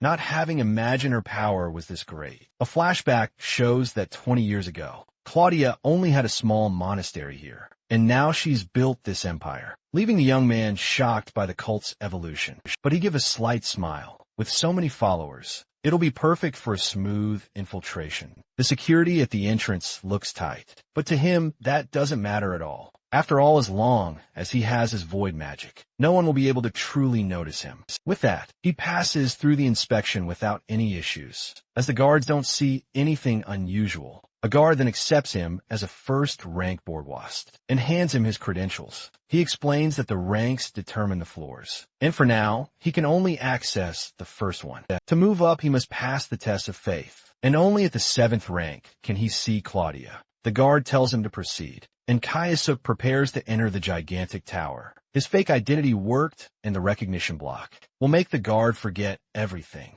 An overhead view reveals the immensity of the structure, the true city of the faithful. The place has impressive architecture, with statues and bridges everywhere. He thinks he's on the first floor, and can hardly believe this is inside tower. As he walks through the streets, he notices a strange commotion up ahead. He then recognizes the man from a boat, who's arguing with the guards of the next area. The rich man shouts that he'll pay whatever it takes, and demands they let him pass, but the guard refuses, warning him that first-rank followers cannot enter the upper floors. Furious, he doesn't care about the rules, and charges at the guard with his briefcase. He screams desperately that he will find Lady Claudia, no matter the cost, but he's struck by a magic barrier that electrocutes him with a brutal shock. With that, the man collapses to the ground, completely unconscious, with smoke rising from his body. The guards don't even flinch at the scene, as if it were a common occurrence. Kaiosuk gets the message, realizing that brute force will get him nowhere here. He understands that Claudia must be at the top, so he'll need to climb the ranks first. To do that, he'll have to pass whatever test this crazy religion throws at him. The young man clenches his fist tightly, showing he's more than ready for the challenge. With a determined look, he declares that he'll climb their hierarchy, starting from the bottom. The scene cuts to a luxurious hall, where preparations for the tests are beginning. A servant shows the list of new followers to Father Samoa and asks him to choose the tests. The priest grumbles with disdain, saying that more pathetic lambs are arriving today. With a malicious smile, he then announces that he's going to test all of them. Again, Kiyoshi sits on a bench, thinking how easy it was to enter the tower unnoticed. Now he needs to pass the rookie test to level up inside. Just then, a white dove suddenly lands right in front of him. Leaving him confused, he carefully picks up the bird and notices it's carrying a small letter on its leg. The magical message instructs the new follower to go straight to the North Mansion on the first floor with a smirk. He realizes this is his first challenge. He then stands up, declaring he'll crush anything that gets in his way. The scene shifts to a room where he and other rookies are greeted by a man. The priest introduces himself as Samoa, the one in charge of the first-level disciples. He then looks at the group and asks what brought each of them here. Samoa points to a girl, telling her to answer first, which makes her nervous. She explains that she came to find Miss Claudia. To reach the top floor, her village was struck by a mysterious illness, and her grandmother fell sick, so she hopes that Claudia might lend her some of her power. Kaiosuk finds her actions very noble, coming alone to save her family and her people. Kaiosuk notices the girl's worn-out clothes, wondering how someone like her became a follower. Just then the other guys start mocking her, saying that dreaming of reaching the top is free. Samoa gets annoyed by the chatter and asks if they find something funny. He confronts the two, wanting to know if they don't wish to see Lady Claudia. As well, the guys cringe in fear, complaining they were dragged into this by a brat. With that said, the priest warns that climbing this tower is no simple task. He raises a finger and asks if anyone there knows what the numbers 1 and 90 mean. He then explains that 1 year is the average time to level up, and 90% is the percentage of people who get kicked out before even leaving the first floor. Utterly crushed still, he thinks aiming high is a good attitude and supports all this ambition. Now Samoa prepares to announce the rookie group's first challenge. He states there will be 3 challenges in total, and the first is about to be revealed. Their mission is to go to the Northeast Dungeon and kill 500 monsters there. One of the guys is shocked by the number, shouting that 500 is completely absurd. Samoa then shows some stones, explaining they are proof of their kills. He says there's no time limit, so they should take their time and not rush. With that, he ends the conversation, saying he expects good results from everyone there. As they leave, the 2 guys stay behind, complaining about the absurd mission they received. But the girl wastes no time and starts walking down the hall with a determined look. Kaiosuk watches her from the side, noticing the girl's confident attitude. Even after the shock alone, she moves forward down a very long hallway, not looking back for a second. Suddenly she stops and turns around, saying she honestly didn't expect that. Just then she notices Kaiosuk was there and recognizes him as the guy from before. He asks what she didn't expect, and she explains that everyone freaked out about the test, except when the girl gives a slightly awkward smile and admits that, of course, she's scared too. But for the sake of her village, she says she has no choice but to fight. Then she asks if he also wants to go to the top and suggests they both do their best. He thinks there's something different about this girl, but decides not to look into it for now. The scene changes, showing the tower at night, with a few lights on in the windows. Elsewhere, an old man in a suit thanks a priest profusely for some help he received. The old man celebrates with a laugh, saying he can finally level up in life. But Samoa acts with contempt, saying it was nothing, just divine providence satisfied.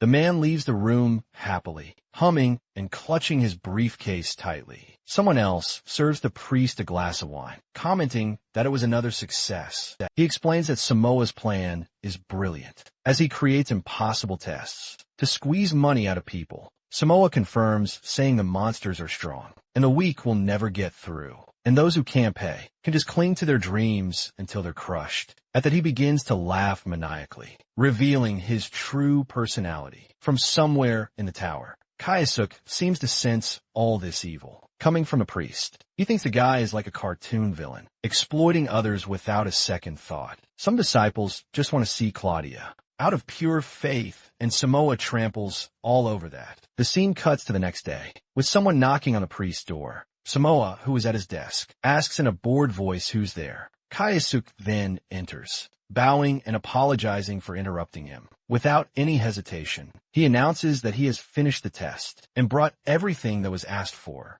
Kayasuk throws a sack onto the desk, startling the priest with a sudden noise. Suddenly, a pile of shining purple stones tumbles out. Leaving Samoa speechless, he's shocked, as it's impossible to have gathered all of that in a single day. Even while breaking into a cold sweat, he forces a smile and comments that the rookie is truly incredible. With a dark look, Kayasuk calls him by name, cutting off his fake praise. He then gets closer and advises him to close the windows, so no one overhears any secrets. The priest gulps, realizing the boy knows much more than he lets on. He then wonders if the rookie overheard last night's suspicious conversation. Filled with hatred, he grips the arm of his chair tightly, cursing the boy in his thoughts. Samoa glares at the stones and says that this place is his domain, and he won't let some rookie mess it up. With a look of pure rage, he swears he will turn the tower into Kayasuk's tomb. Later that night, Samoa is in his office, thinking about what happened earlier. He's furious, finding it insulting that the rookie showed up just to give him that warning. To him, the kid tried to give a warning,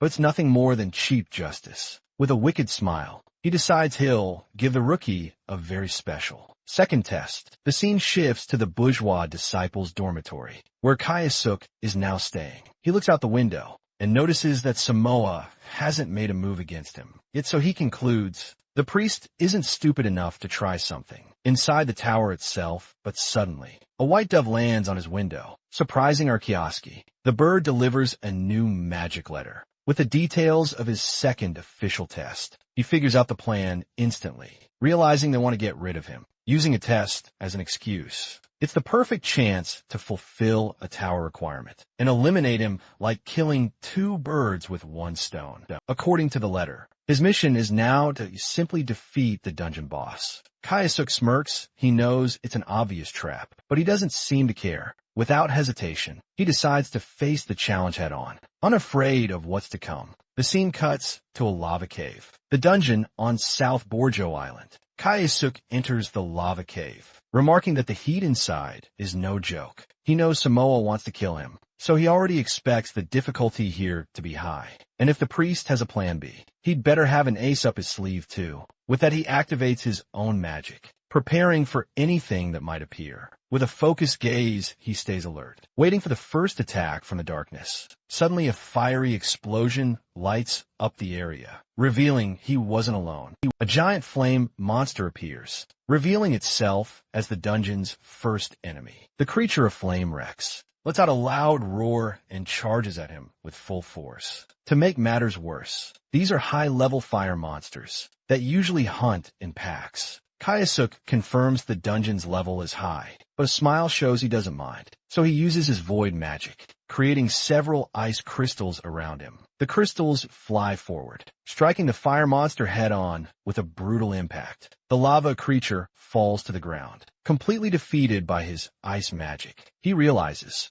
his training to fight Ingolf is finally paying off. With that, he decides to keep up the pace, continuing to advance through the dangerous cave. In the dungeon, a hooded man watches everything from a distance, waiting for the right moment to act. Far away, an assistant asks Samoa if he's sure about this new disciple. The guy is worried, since the rookie passed the test in one day and might even kill the boss. But Samoa replies that's not going to happen, and asks if any rookie has ever beaten that boss. And to make sure, he reveals with a wicked smile that he's already sent an assassin after the kid. The assistant turns pale, repeating the word assassin in a very worried voice. The priest then confirms it's a professional killer, and that the rookie won't survive. Back in the cave, the assassin understands the situation and prepares to finish the job. Suddenly, he sees the dungeon boss get defeated in an instant, leaving him shocked. He thinks to himself that Samoa warned him. The guy was strong, but this was an absurd level of power. Even so, he believes Kioski hasn't noticed him yet, and prepares his perfect ambush. Without a sound, the assassin draws his dagger and lunges forward at full speed. He leaps behind Kioski, yelling that his head is as good as gone, ready for the final blow. But the attack is suddenly blocked, sending the assassin flying with a dull thud. Lying on the ground, he looks up, unable to believe his surprise. Attack failed so miserably. The assassin looks at the ice spirits, wondering if the kid was the one who did that. He's trapped, not understanding how Kayasuk knew exactly where he was hiding. Kayasuk then explains that the hunter often gets careless and becomes the hunted. Just then the killer notices some purple magic butterflies starting to fly around him. It's revealed to be a powerful tracking spell. From the Void class, he comments that it was a good idea to prepare this insurance to protect himself from the trap. With a confident smile, Kioski shows he was in control of the situation the whole time, wasting no more time. He lunges forward and grabs the assassin by the collar. Then he tells him it's a shame, but the priest's plan didn't work out as expected. The scene cuts to the office, where Samoa suddenly jumps in shock at his desk. That's because the assassin's bloody hand is thrown right in front of him. With a dull thud, the priest stares at it in shock, stammering, not knowing what to say or do. Kayasuk appears in the room, proving he not only survived, but came back for revenge. He pretends to be tired, commenting that the fight was tough, and the boss was strong, and to top it off, he mentions that a hooded guy attacked him, as if on someone's orders. He wonders aloud who would do such a thing, making Samoa furious on the inside. Then Kayasuk leaves, saying he's looking forward to his third and final test. The priest is left confused, wondering why the kid didn't report the attack. But then it clicks, and he finally starts to understand what Kayasuk is all about. He figures the kid either has no solid proof, or thinks the report would be ignored. In that case, Samoa decides he'll have to execute the rookie with his own hands. Even if the kid is strong, he opens a secret drawer and says it doesn't matter. Inside is a red ring, which he explains as a gift from Lady Claudia herself. With a look full of hatred, he vows that with the ring, he will erase Kayasuk for good. At night, two guys walk down the street. One of them lets out a heavy sigh, completely exhausted. He complains about missing his quota again, saying, "Things have gotten brutal since Samoa became a priest." The blonde guy adds that he ran away from home, leaving everything behind to try and make it here. But at this rate, he wonders if he'll ever make it to the second floor. Kayasuk overhears their conversation from a distance, his expression serious and thoughtful. The scene shifts to two guards. They comment on how quiet it is, noting that no one comes by anymore. Suddenly, Kayasuk approaches, saying, "Excuse me," catching one of the guards by surprise. With a smile, he says he just wanted to ask them a quick question. After they answer, he thanks them for their help and walks away, leaving the guards confused. One of them wonders what that was about. He found the kid to be pretty weird, honestly. He had asked for the date of a priest inspection, already plotting his next move. A few days pass, and a messenger pigeon lands on the window.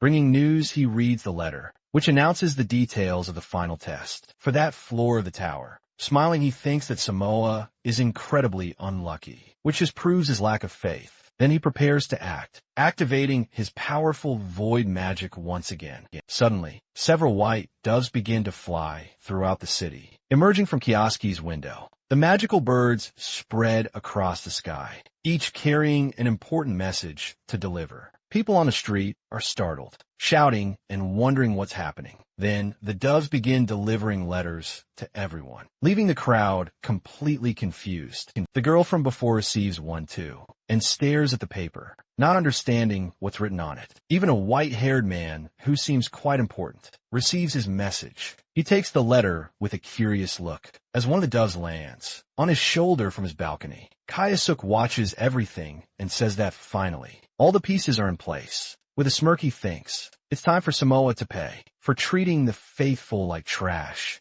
The scene changes to an arena where Samoa greets him, saying he's finally arrived. He then announces the start of the final test and asks if Kayasuk is ready. The boy replies that he is, and says he's honored that Samoa is personally handling his final test. Samoa is furious at the mockery, thinking how the bastard is playing innocent. He knows that Kayasuk overheard his schemes, and that he sent an assassin to silence him. To him, the first floor of the tower is his paradise, and he won't let anyone ruin it. Filled with rage, Samoa vows to erase the rookie right then and there. No questions asked, but Kiyoshi smiles and comments that it looks like they have a pretty big audience today. Samoa is shocked to see a crowd arriving to watch their final test. The crowd murmurs that he's the believer who broke the record and that Samoa himself will fight him. The girl from before is also there and confirms that everything is exactly as the letter said. The scene shows the packed arena, with everyone waiting for the great showdown to begin.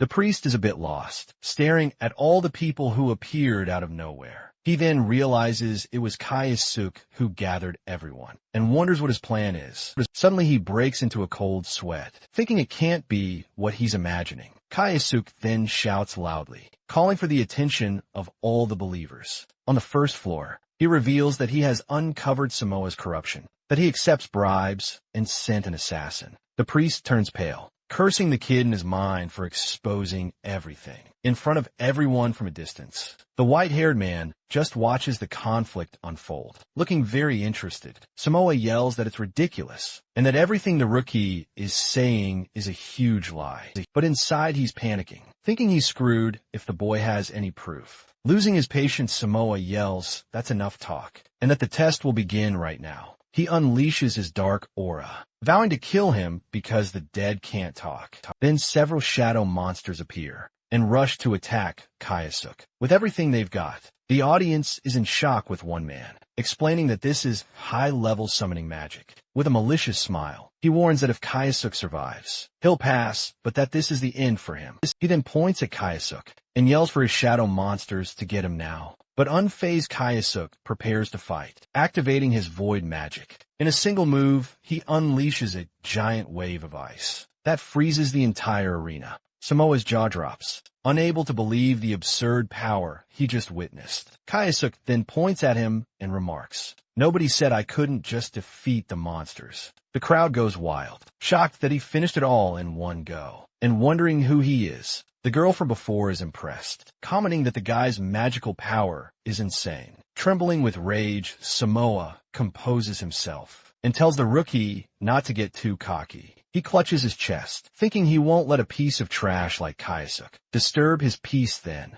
He looks at his red ring and thinks it's no problem, because he has a trick up his sleeve. Samoa boasts, saying he has the ring that Lady Claudia herself gave him. Kaisuk notices the ring on his hand, already figuring out his next move. The priest then yells that he'll show his true power, unleashing a red aura. The jewel glows with a sinister energy as he prepares to attack with full force. But to everyone's surprise, after the light show, nothing happens in the arena. The crowd is confused, not understanding what happened or why the fight didn't continue. Samoa breaks into a cold sweat as the crowd mocks him, asking if that was his true power. He panics because that ring was supposed to have given him immense power. Suddenly a voice announces that the ring doesn't work for those with an impure heart. The white-haired man comments that what the rookie said wasn't a lie after all. Kaisuk gives a slight smile, thinking that the man he was waiting for has finally arrived. The mysterious figure enters the arena,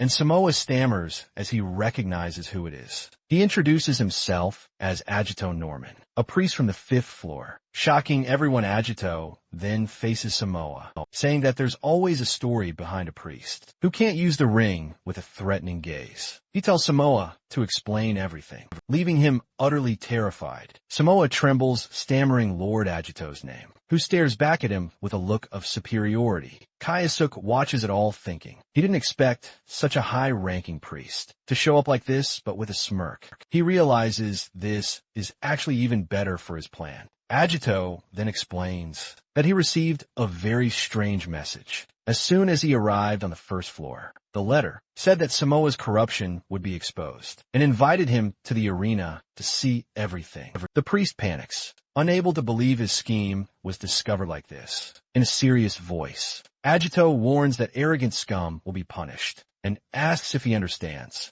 Samoa then looks at Kaisuk, realizing he kept quiet just to expose everything now. Still, he thinks there's no proof and that maybe he can get away with it. if he just keeps quiet, deciding to risk it. He swallows hard and prepares to start his act. He yells to Lord Agito, claiming the corruption accusations are a huge misunderstanding. Then he swears he's a devout man who has never done anything shameful in his entire life, but Agito asks that if he's swearing, why didn't the ring react to his power? He explains that the ring enhances power based on faith, but it has another function. If someone with an impure heart uses it, a signal goes directly to a high-ranking priest. The crowd is in shock with people, unable to believe what the ring really meant. Kayasuk understands everything, thinking the ring is a very thorough way to catch traitors. With a smile, Agito extends his hand and asks if he'd mind telling the truth. Samoa shrinks back, begging Lord Agito to believe him and saying he'll explain.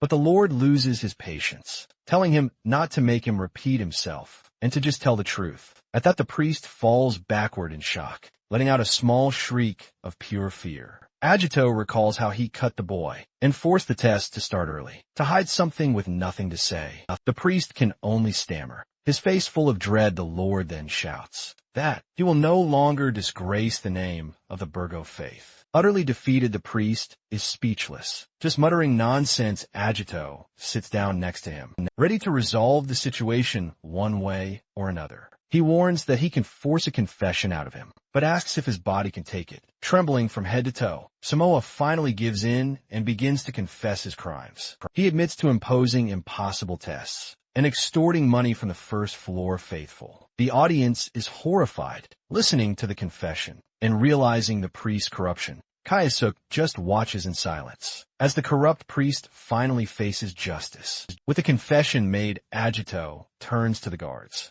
and orders them to take Samoa away. The soldiers grab the priest, who is dragged out of the arena. Unable to resist, then Agito announces that it's time to deal with the mess that's been left behind. He turns to the crowd and gets the attention of all the first-floor faithful. In a serious tone, he offers a sincere apology for the corruption of the former priest Samoa. But he says that in order not to tarnish the faith, he has a proposal for everyone. Agito then announces that everyone present will be promoted directly to the second floor. The crowd goes wild, celebrating the chance to become second-level faithful. Then he says if they're to thank anyone, they should thank Kayasuk for everything. Kayasuk stands in the center of the arena, receiving everyone's acknowledgement and applause. Agito then thanks him for exposing the corruption and tells him his reward will come later. With the problem solved, the Lord turns and leaves the arena behind. Kioski thinks that this Agito guy is much smarter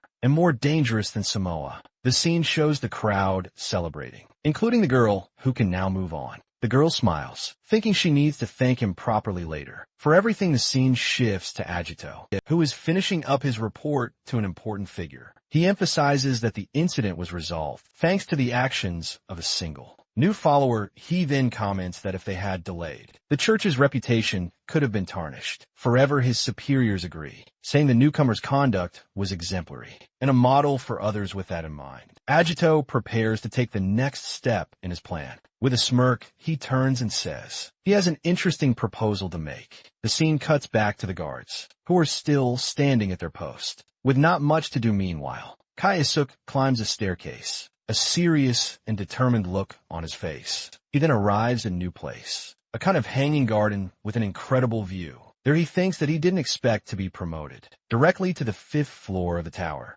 But in any case, he admits that climbing this fast was much better than he had expected. The scene then shifts to a luxurious mansion with a huge fancy gate. Kayasuk excuses himself and opens the door. Entering the room he was summoned to, inside, Agito greets him with a smile, saying that he's finally arrived. Kayasuk arrives thanking Agito for arranging his direct promotion to the 5th floor. But Agito replies that there's no need for thanks, as it's natural to promote those who prove themselves. Kayasuk thinks that he still can't get a read on the guy, who gives off a completely different vibe than Samoa. Then Agito says he has some more news that he's sure he'll like. Kayasuk gets curious, wondering what kind of important news it could be. Then Agito reveals that because of the incident, they decided to grant him an audience with Lady Claudia. Kayasuk is in total shock, as he never thought this would happen so quickly. With his adrenaline pumping, he clenches his fist tightly, feeling the pressure of the moment. Still he tells the Lord, it's an honor to receive such a special invitation.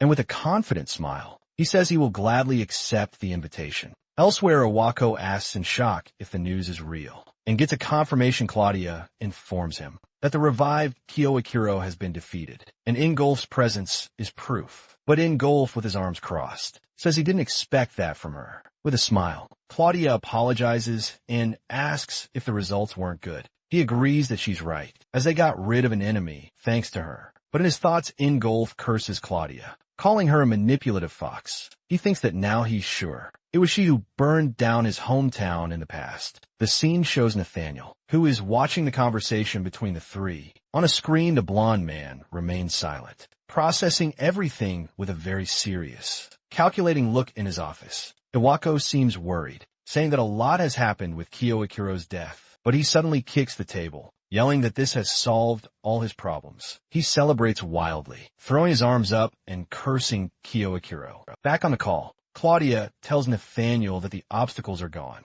She then says they will soon discuss the divine gift ceremony. Ingolf hears this and tenses up, wondering what this ceremony could be. Ingolf abruptly interrupts the call, saying that's enough talk for now. But Nathaniel, with a calm smile, says they need to discuss the details one more time. With that, he suggests they leave this important part for their next meeting. The scene changes to show Kayasuk on the phone, confirming he understands the situation. On the other end of the line, Ingolf asks if it's safe for him to infiltrate. Without being noticed, Kayasuk then teases him, asking if Ingolf is worried about him. He assures him there's no problem, as he's trained this magic a lot. Since he went to Germany, Ingolf tells him to be careful, and mentions the plan for the divine gift ceremony. Hearing this, Kayasuk falls silent, processing this new information. He then hangs up the phone, thinking about what this mysterious ceremony could be. With a determined look, he leaves the room, certain that Claudia is up to something again.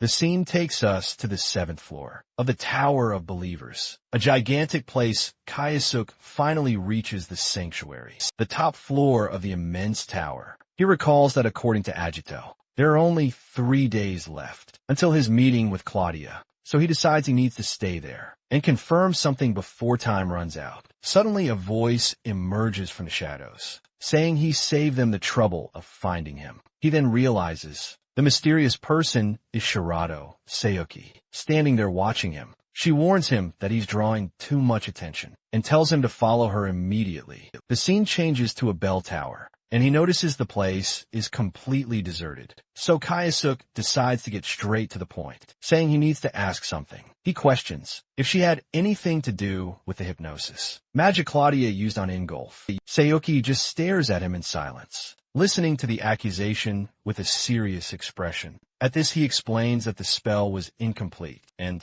Claudia doesn't make that kind of mistake. With that, he states that the only person who could have done it at that time was her, but he doesn't understand the reason, since he thought she was on Claudia's side. Before he can finish his question, she interrupts him, ready to give her answer. She then confesses that she did it, because she doesn't want to let him die again. He's completely shocked by the revelation, not understanding what she means by again. Sayuki looks at her own wrist, preparing to show him the whole truth. Suddenly, a strange mark glows on her arm. As she begins to explain seeing the mark, Kioski starts to have a faint memory of having seen it before. A flashback begins showing that 20 years ago, he found a girl being attacked. Back then, he saw a werewolf monster being impaled by energy stakes. The little girl had awakened her power, creating an explosion of light spikes out of nowhere. However, she couldn't control the ability and ended up going into a berserk mode. He realized their meeting was fate, as she had the same power as him,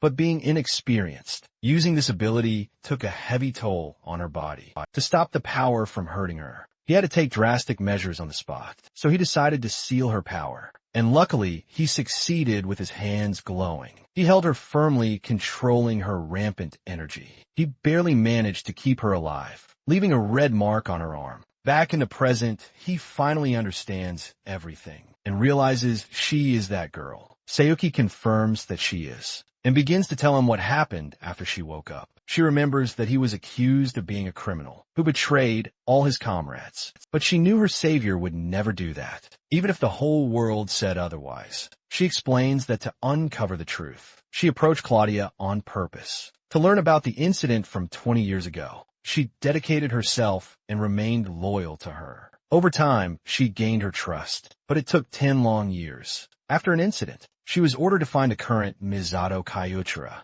At first, she doubted everything, not believing he had come back to life. So while he was training in Germany, she decided to contact his sister, Asahi Karen. When Karen described what Ase Kayasuk was like, Sayuki was certain of everything. She realized with a faint smile that he was the exact same person as before. He was just like the Kayakiro she knew, with the same mannerisms and smile. She then says that she is only alive today because of the help he gave her. Kayasuk is touched by her loyalty and sincerely thanks her for everything. With a slight smile, he seems to accept her gratitude and trust. He reflects that this girl believed in him for 20 long years without ever doubting him. She says he's her ideal hero, and that's why she'll tell him the whole truth. With a dark look, she reveals that she has seen the worst future of all time, and she warns him that the only one who can change this destiny is him asking for his strength. She asks for his help so that together they can save the world from Claudia's ceremony. Kayasuk is speechless, wondering if she really saw the future. He can hardly believe what he's hearing, but Sayuki just confirms what he was thinking. She reveals that she used time magic, and that she actually came back from the future to change everything. Then she begins to describe how, in that timeline, an entire city was destroyed. Amid the chaos and fire, Claudia reigned, with a malicious smile and a monstrous form. The girl explains that in that future, the world was completely dominated by Claudia. She says that if nothing is done, despair awaits them, and that's why she needs his power. Kayasuk processes the information, repeating that the world would be ruled by Claudia. Sayuki tells him that in that future, he ended up losing his life, leaving her devastated in a flashback. She remembers the moment of his death, holding him in her arms. He was the one who used a void spell, unleashing the regression power she had. With his last strength, he asked her to use her power and change that terrible future. Back in the present, Kayasuk clenches his fist, saying he refuses to let that happen. He asks if the ritual is the cause of everything, and what exactly happens in that future. She then reveals that the calamity, summoned by Claudia, kills hundreds of millions of people. Kayasuk is in shock, repeating the name of that apocalyptic creature. To himself, he remembers that 20 years ago, there was a monster they couldn't defeat. In the end, the only thing they could do was seal the entire dungeon. It's then revealed that this terrible monster was the legendary beast of calamity. Sayuki explains that with the creature under her control, Claudia rewrote the world. Everyone who opposed her was executed, creating a world convenient for her. With a furious look, Kioski finally understands Claudia's true ambition. He questions how she could just throw away her hero mask, and Sayuki confirms that she would. But suddenly a hooded figure appears in their midst. Moving very fast, the figure tries to attack, but Kayasuk blocks the kick with ease, surprising everyone. He glares at the person on the ground, wanting to know who they are and what they want with them. The figure removes their hood, revealing a girl with a calm smile on her face. Sayuki explains that Isha handled intelligence, and that they know each other well. Kayasuk is confused, as he thought she wanted to save her city and family. But with a sad smile, Asia reveals that Claudia has already killed everyone in her village. Asia begins to explain that the tower was built where her old village used to be. She says Claudia turned the place into a city just to gather her followers. And because of that, she ended up losing everyone she cared about. With eyes full of hatred, she screams that she will never, ever forgive Claudia. Sayuki consoles the girl, warning that if they do nothing, another tragedy will occur. Isha then begs him to understand, because Claudia doesn't care about the deaths. Desperate, she asks for Kayasuk's strength to help her stop the villain. Kayasuk closes his eyes, feeling the weight of responsibility on his shoulders. He finally agrees with them, saying that Claudia's scheme must be stopped. But he also says he strongly relates to what Isha just told them. With a furious look, Kayasuk swears he will never forgive Claudia either. Hearing this, Isha gives a faint smile, satisfied with his response. However, he has a question, and asks if killing Claudia will stop the ritual. Sayuki unfortunately replies that it won't. as the situation is more complicated than that. She explains that Claudia will use her followers' power as fuel for the monster. Sayuki warns that if the power is released, it will happen anyway with or without Claudia. Kayasuke understands if it were that easy, his future self would have already solved it. He then asks how they can stop it, and she says there's only one way. It's revealed that Claudia's power is being amplified by a secret device. Sayuki explains that if they can destroy this device, the ritual will be stopped. She says this was the only clue she managed to get after 4 failed futures. The problem is the device is protected by a barrier that not even she can break. But the advantage is that Kayasuke is already on the 7th floor with a scheduled audience. He then comes up with a plan, suggesting that if he neutralizes her, they can destroy the device. However, Kioski knows this tactic won't be easy to execute at all. He remembers the audience chamber will be filled with guards, and other priests. Sayuki then reveals that her time regression ability is reaching its limit. This time she barely managed to return to a moment. Just before meeting him with that, the 3 of them look at each other, realizing this is likely their last chance. Kioski closes his eyes, understanding the weight of this final opportunity. To save the world, Kioski knows that if they fail, the world will fall into Claudia's hands. But that doesn't matter with a determined look. He swears he will stop Claudia no matter what, whatever it takes. He thinks to himself that he won't let her win twice. Not 20 years ago, and not now.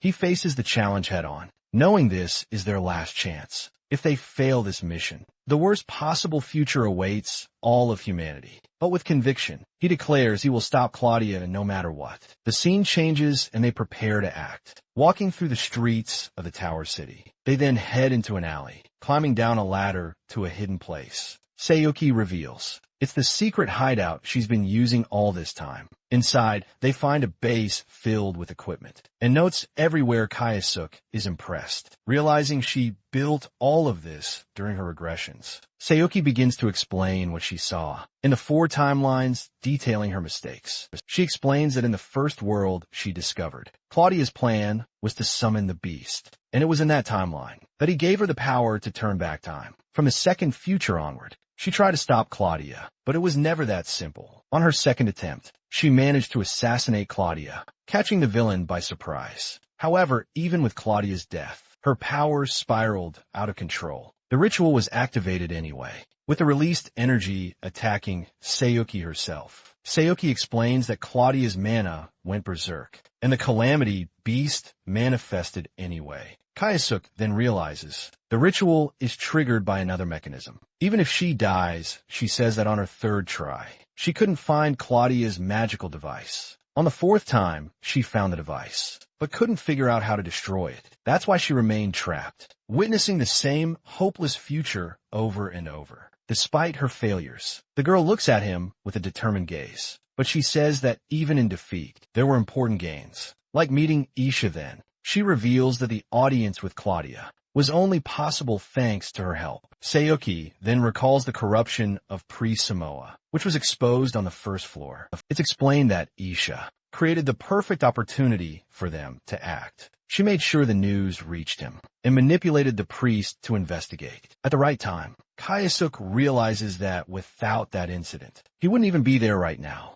With a slight smile, he's impressed by their intelligence and their plan. He thinks that Sayuki must have used every means possible to create this chance. The hero concludes that she has seen far more to spare than she dared to tell them. He reflects that in the 1st world, he entrusted her with the mission to change the desperate future. At that moment, Isha says that regardless, they need to stop Claudia's ritual. Sayuki agrees, saying that destroying the device that amplifies her power is non-negotiable. To do this, she explains, Kayasuke needs to neutralize Claudia. During the meeting, she shows that she already has the cathedral's blueprints, and that she and Isha will handle the device. But Kayasuke warns that it won't be easy, with all the priests around. That's why she says she needs him to create a specific spell for the plan. She then reveals she needs a powerful spell, one capable of changing the future. He's surprised, wondering what kind of spell could change such a rotten future. The scene changes to show mana accumulating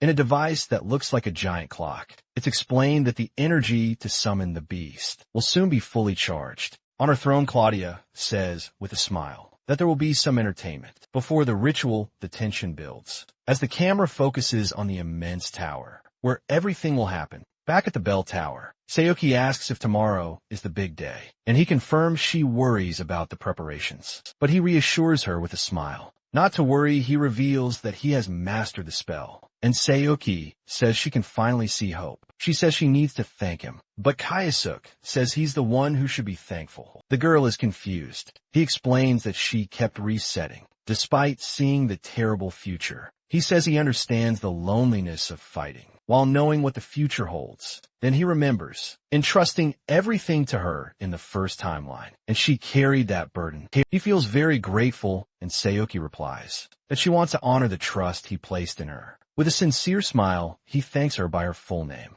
Shirato, Saoki, she gets emotional hearing that, and whispers his name back, Kyoakiro. The girl looks away, seeming a little embarrassed by the moment. She covers it up with a small laugh, and he asks what's wrong all of a sudden. She explains that she just found it strange to be called by her full name, like that. So Saoki asks him to just call her by her first name, which is more normal. He agrees with a smile, understanding her request and accepting her suggestion. Then he takes her hand and invites her to conquer the future together. With a determined and happy look, she simply agrees to his request, but Isha appears upside down, apologizing for interrupting their mood. Kayasuk gets all flustered, shouting that it wasn't that kind of romantic mood. She then changes the subject, announcing she's already memorized the cathedral's layout, and routes with that. Saoki confirms they are finally fully prepared for the mission. Kayasuk takes the lead, saying he'll hold off Claudia while they act. Then the three of them bump fists,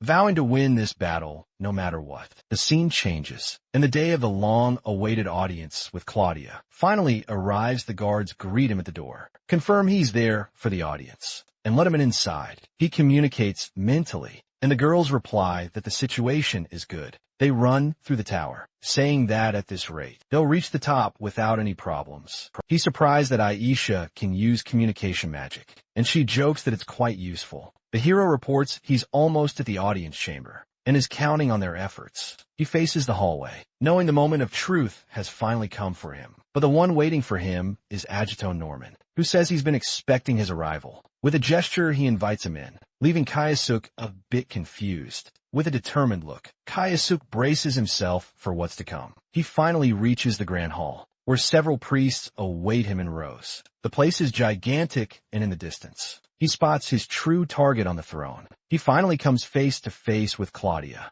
the woman behind it all. He won't waste the chance Saoki suffered to create. With that, he walks through the hall, knowing he can't afford to fail. Suddenly, Claudia stands up and stares at him, looking surprised by what she sees. A guard asks if everything is okay, but she just replies that it was nothing. Kayasuk smirks. He expected this would happen. It's explained that the perception spell makes him look like a completely different person, but he knows Claudia will figure out the truth. It will just take time in the future. Saoki saw he used this same magic on her twice, and on both attempts, it took her about 5 minutes to break the spell. Now he gets ready, as the condition to activate the magic is very specific. He needs to lock onto the target visually, and wait for a certain amount of time to pass. With that, he just needs to activate the spell, before she realizes who he is. Meanwhile, Saoki watches everything from an upper floor. Ready to act, she notices that, as expected, security on the top floor hasn't been reinforced. However, even she doesn't have clearance to go further, and she'll need to take down those soldiers. Saoki watches the guards on patrol, waiting for the right moment to strike. Just then, one of the soldiers approaches and says, "It's time to change shifts." The other guard just nods, not suspecting a thing, but out of nowhere, an explosion goes off, catching everyone's attention in the hallway. It's Mateo who emerges from the smoke, ready to create a distraction for the team. The guards are shocked by the sudden appearance, not understanding the invasion. The plan was to move, while the soldiers were busy with the shift change. With the perfect opening, Saoki charges at the enemies with everything she's got. Then Asia also appears, leaving one of the guards startled and confused. Saoki releases a wave of energy, hitting all the soldiers at once. She stands in the middle of the hallway, her body glowing with a golden power. One of the surviving guards yells desperately, telling them to call Claudia right now. The remaining soldiers prepare to fight, aiming their spears firmly. But Asia moves too fast, vanishing from their sight in the blink of an eye. With swift and precise strikes, she attacks the guards, clearing a path for Sayuki. Isha says with a smirk that she won't let them pass. No way. The camera pulls back to show the fight is already over, with the guards on the ground. She breathes a sigh of relief, saying Sayuki's information was really worth it. As it worked now, Sayuki says all that's left is for Kiyohikuro to seal Claudia for good. So they wait for the device's barrier to finally fall, so they can act. The scene shifts to Kiyohikuro, who receives their message in his thoughts. With his eyes closed, Sayuki informs him they've reached the barrier, and he confirms he got the message. He then opens his eyes, mentally preparing for his part of the plan. With the first condition met, he thinks it's now his turn to play. He remembers that according to Sayuki, the audience begins with a priest's speech. He knows Claudia's true objective at this time is something else entirely. It's explained that the priest, seen as Lester, was measuring his total amount of mana. Then he realizes the audience is a test to steal power from the faithful. If he doesn't meet the standard, they'll cut the audience short and ruin the whole plan. One of the priests stares at him with a shocked look, sensing his immense power. The priest is shocked as he's never seen a follower with such an insane amount of mana. With a malicious smile, Kaisuke realizes the priest wants to secure him. For Claudia, this fulfills the second condition, bringing Kaisuke one step closer to victory. Now he just needs to satisfy the activation condition for the spell he has prepared. Suddenly Claudia bursts into a loud, uncontrolled laugh, startling everyone. The priests are confused, asking if Lady Claudia is feeling all right. With a smile, she says she finally understands the discomfort she felt earlier. She then faces him and reveals that she knows he is Kiyohikuro, still alive. Everyone in the hall is shocked by the revelation, shouting the name of the former traitor.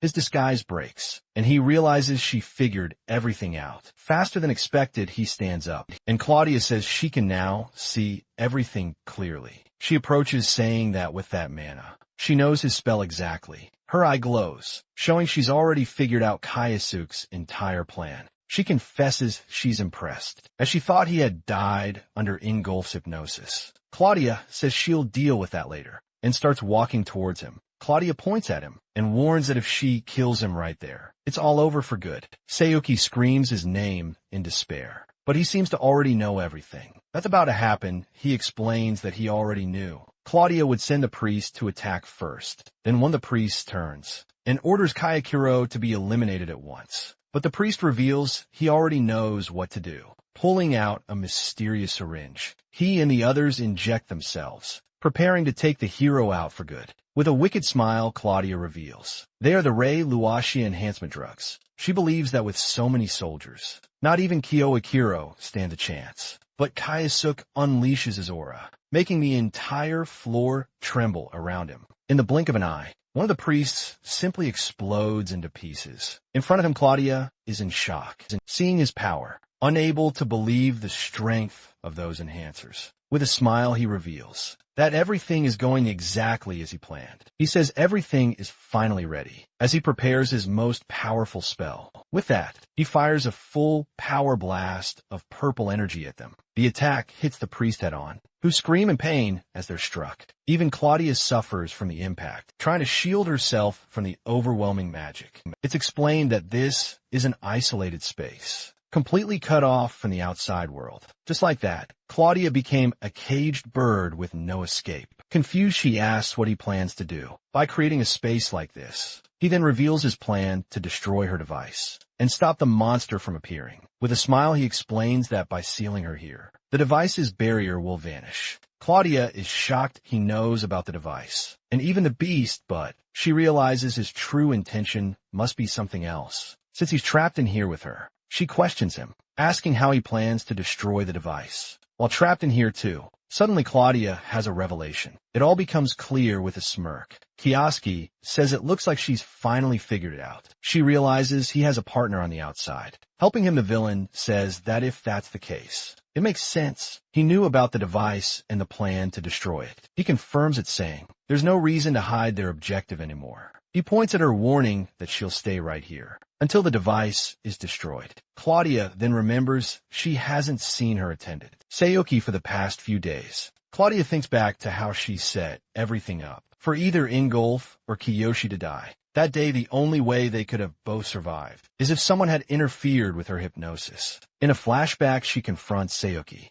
accusing her of being Kiyoikiro's accomplice. Back in the present, she says she's disappointed. She had such high expectations for her. With an evil smile, she thinks to herself that Sayuki would have been a very useful puppet, but now she's useless. It feels like someone reaped the harvest before she could inside the barrier. The villain decides it no longer matters and focuses on her escape. She summons a sword of light, declaring she'll kill him and escape. Weapon in hand, she prepares to unleash her full power and break the seal. Kayasuk then remembers Sayuki's words and understands Claudia's plan. It's explained that with that sword, she stole mana from her followers during her audiences. He realizes she wants to drain his mana to break the barrier by force. Claudia readies her attack, warning him that she's coming with everything she's got. But his goal is different. He just needs to keep her sealed inside. The villain charges forward, and the hero braces for the attack. Claudia strikes with her sword,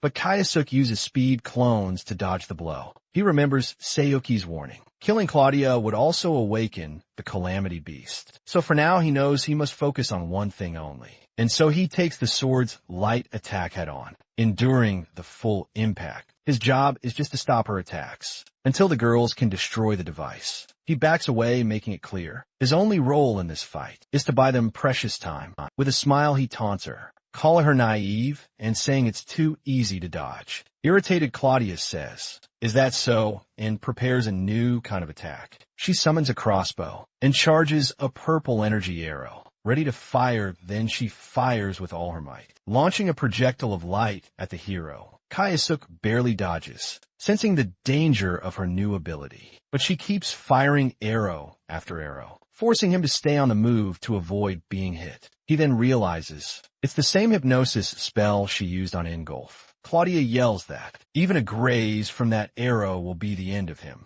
The hero faces the hypnosis arrow. The technique is annoying, but he was expecting it. He keeps dodging and taunts Claudia, daring her to hit him if she can. With a smile, she says she has something interesting to tell him. First, the villain reveals she has more pawns in her game than just the useless Sayuki. She tells him there's someone else. She told about the device. Meanwhile, Isha points excitedly, shouting that she's finally found it. The camera focuses on the amplification device. The two of them are ready to strike. Sayuki moves forward, saying that if they destroy it, the ritual will be stopped. But suddenly a voice warns them to stop, and a barrier appears before them. A mysterious man appears, stating he has orders to eliminate any intruders. He reveals himself to be the fifth-floor priest. Ajido Norman Ajido questions her, asking why Claudia's own attendant would do such a thing. But Sayuki ignores him, saying she owes no answers to someone so blindly loyal. To Claudia, she thinks to herself that everything is happening just as it did in the future, with Ajido as Claudia's right-hand man. And so she prepares to fight. She has to defeat him to destroy the device. Ajido says this might be cause for celebration. Leaving Sayuki confused, Ajido points at her, saying they can finally settle who truly deserves to be by Claudia's side. But Sayuki couldn't care less, saying she has her own reasons for fighting. A flashback reveals that as a child, Agito's parents abused him horribly, but it was Lady Claudia who appeared and saved him from that life of suffering. Isha yells that Claudia was just gathering children with rare abilities. Even so, he says she was his light and taught him how to survive in this world. Ever since she saved him, he swore his loyalty and wanted only to be by her side. But Claudia chose to keep Sayuki with her instead, because of her power over time. Because of that, he always saw her as an obstacle in his path to Claudia. With an evil smile, he thanks the gods for this chance. To eliminate her, Isha desperately asks if he can't see that Claudia wants to take over the world. But he just responds coldly. And what's the problem with that? He believes true salvation lies in achieving his master's ideals. Sayuki interrupts her, saying that either way, they have to defeat him with a determined look. She declares she will never ever let him win.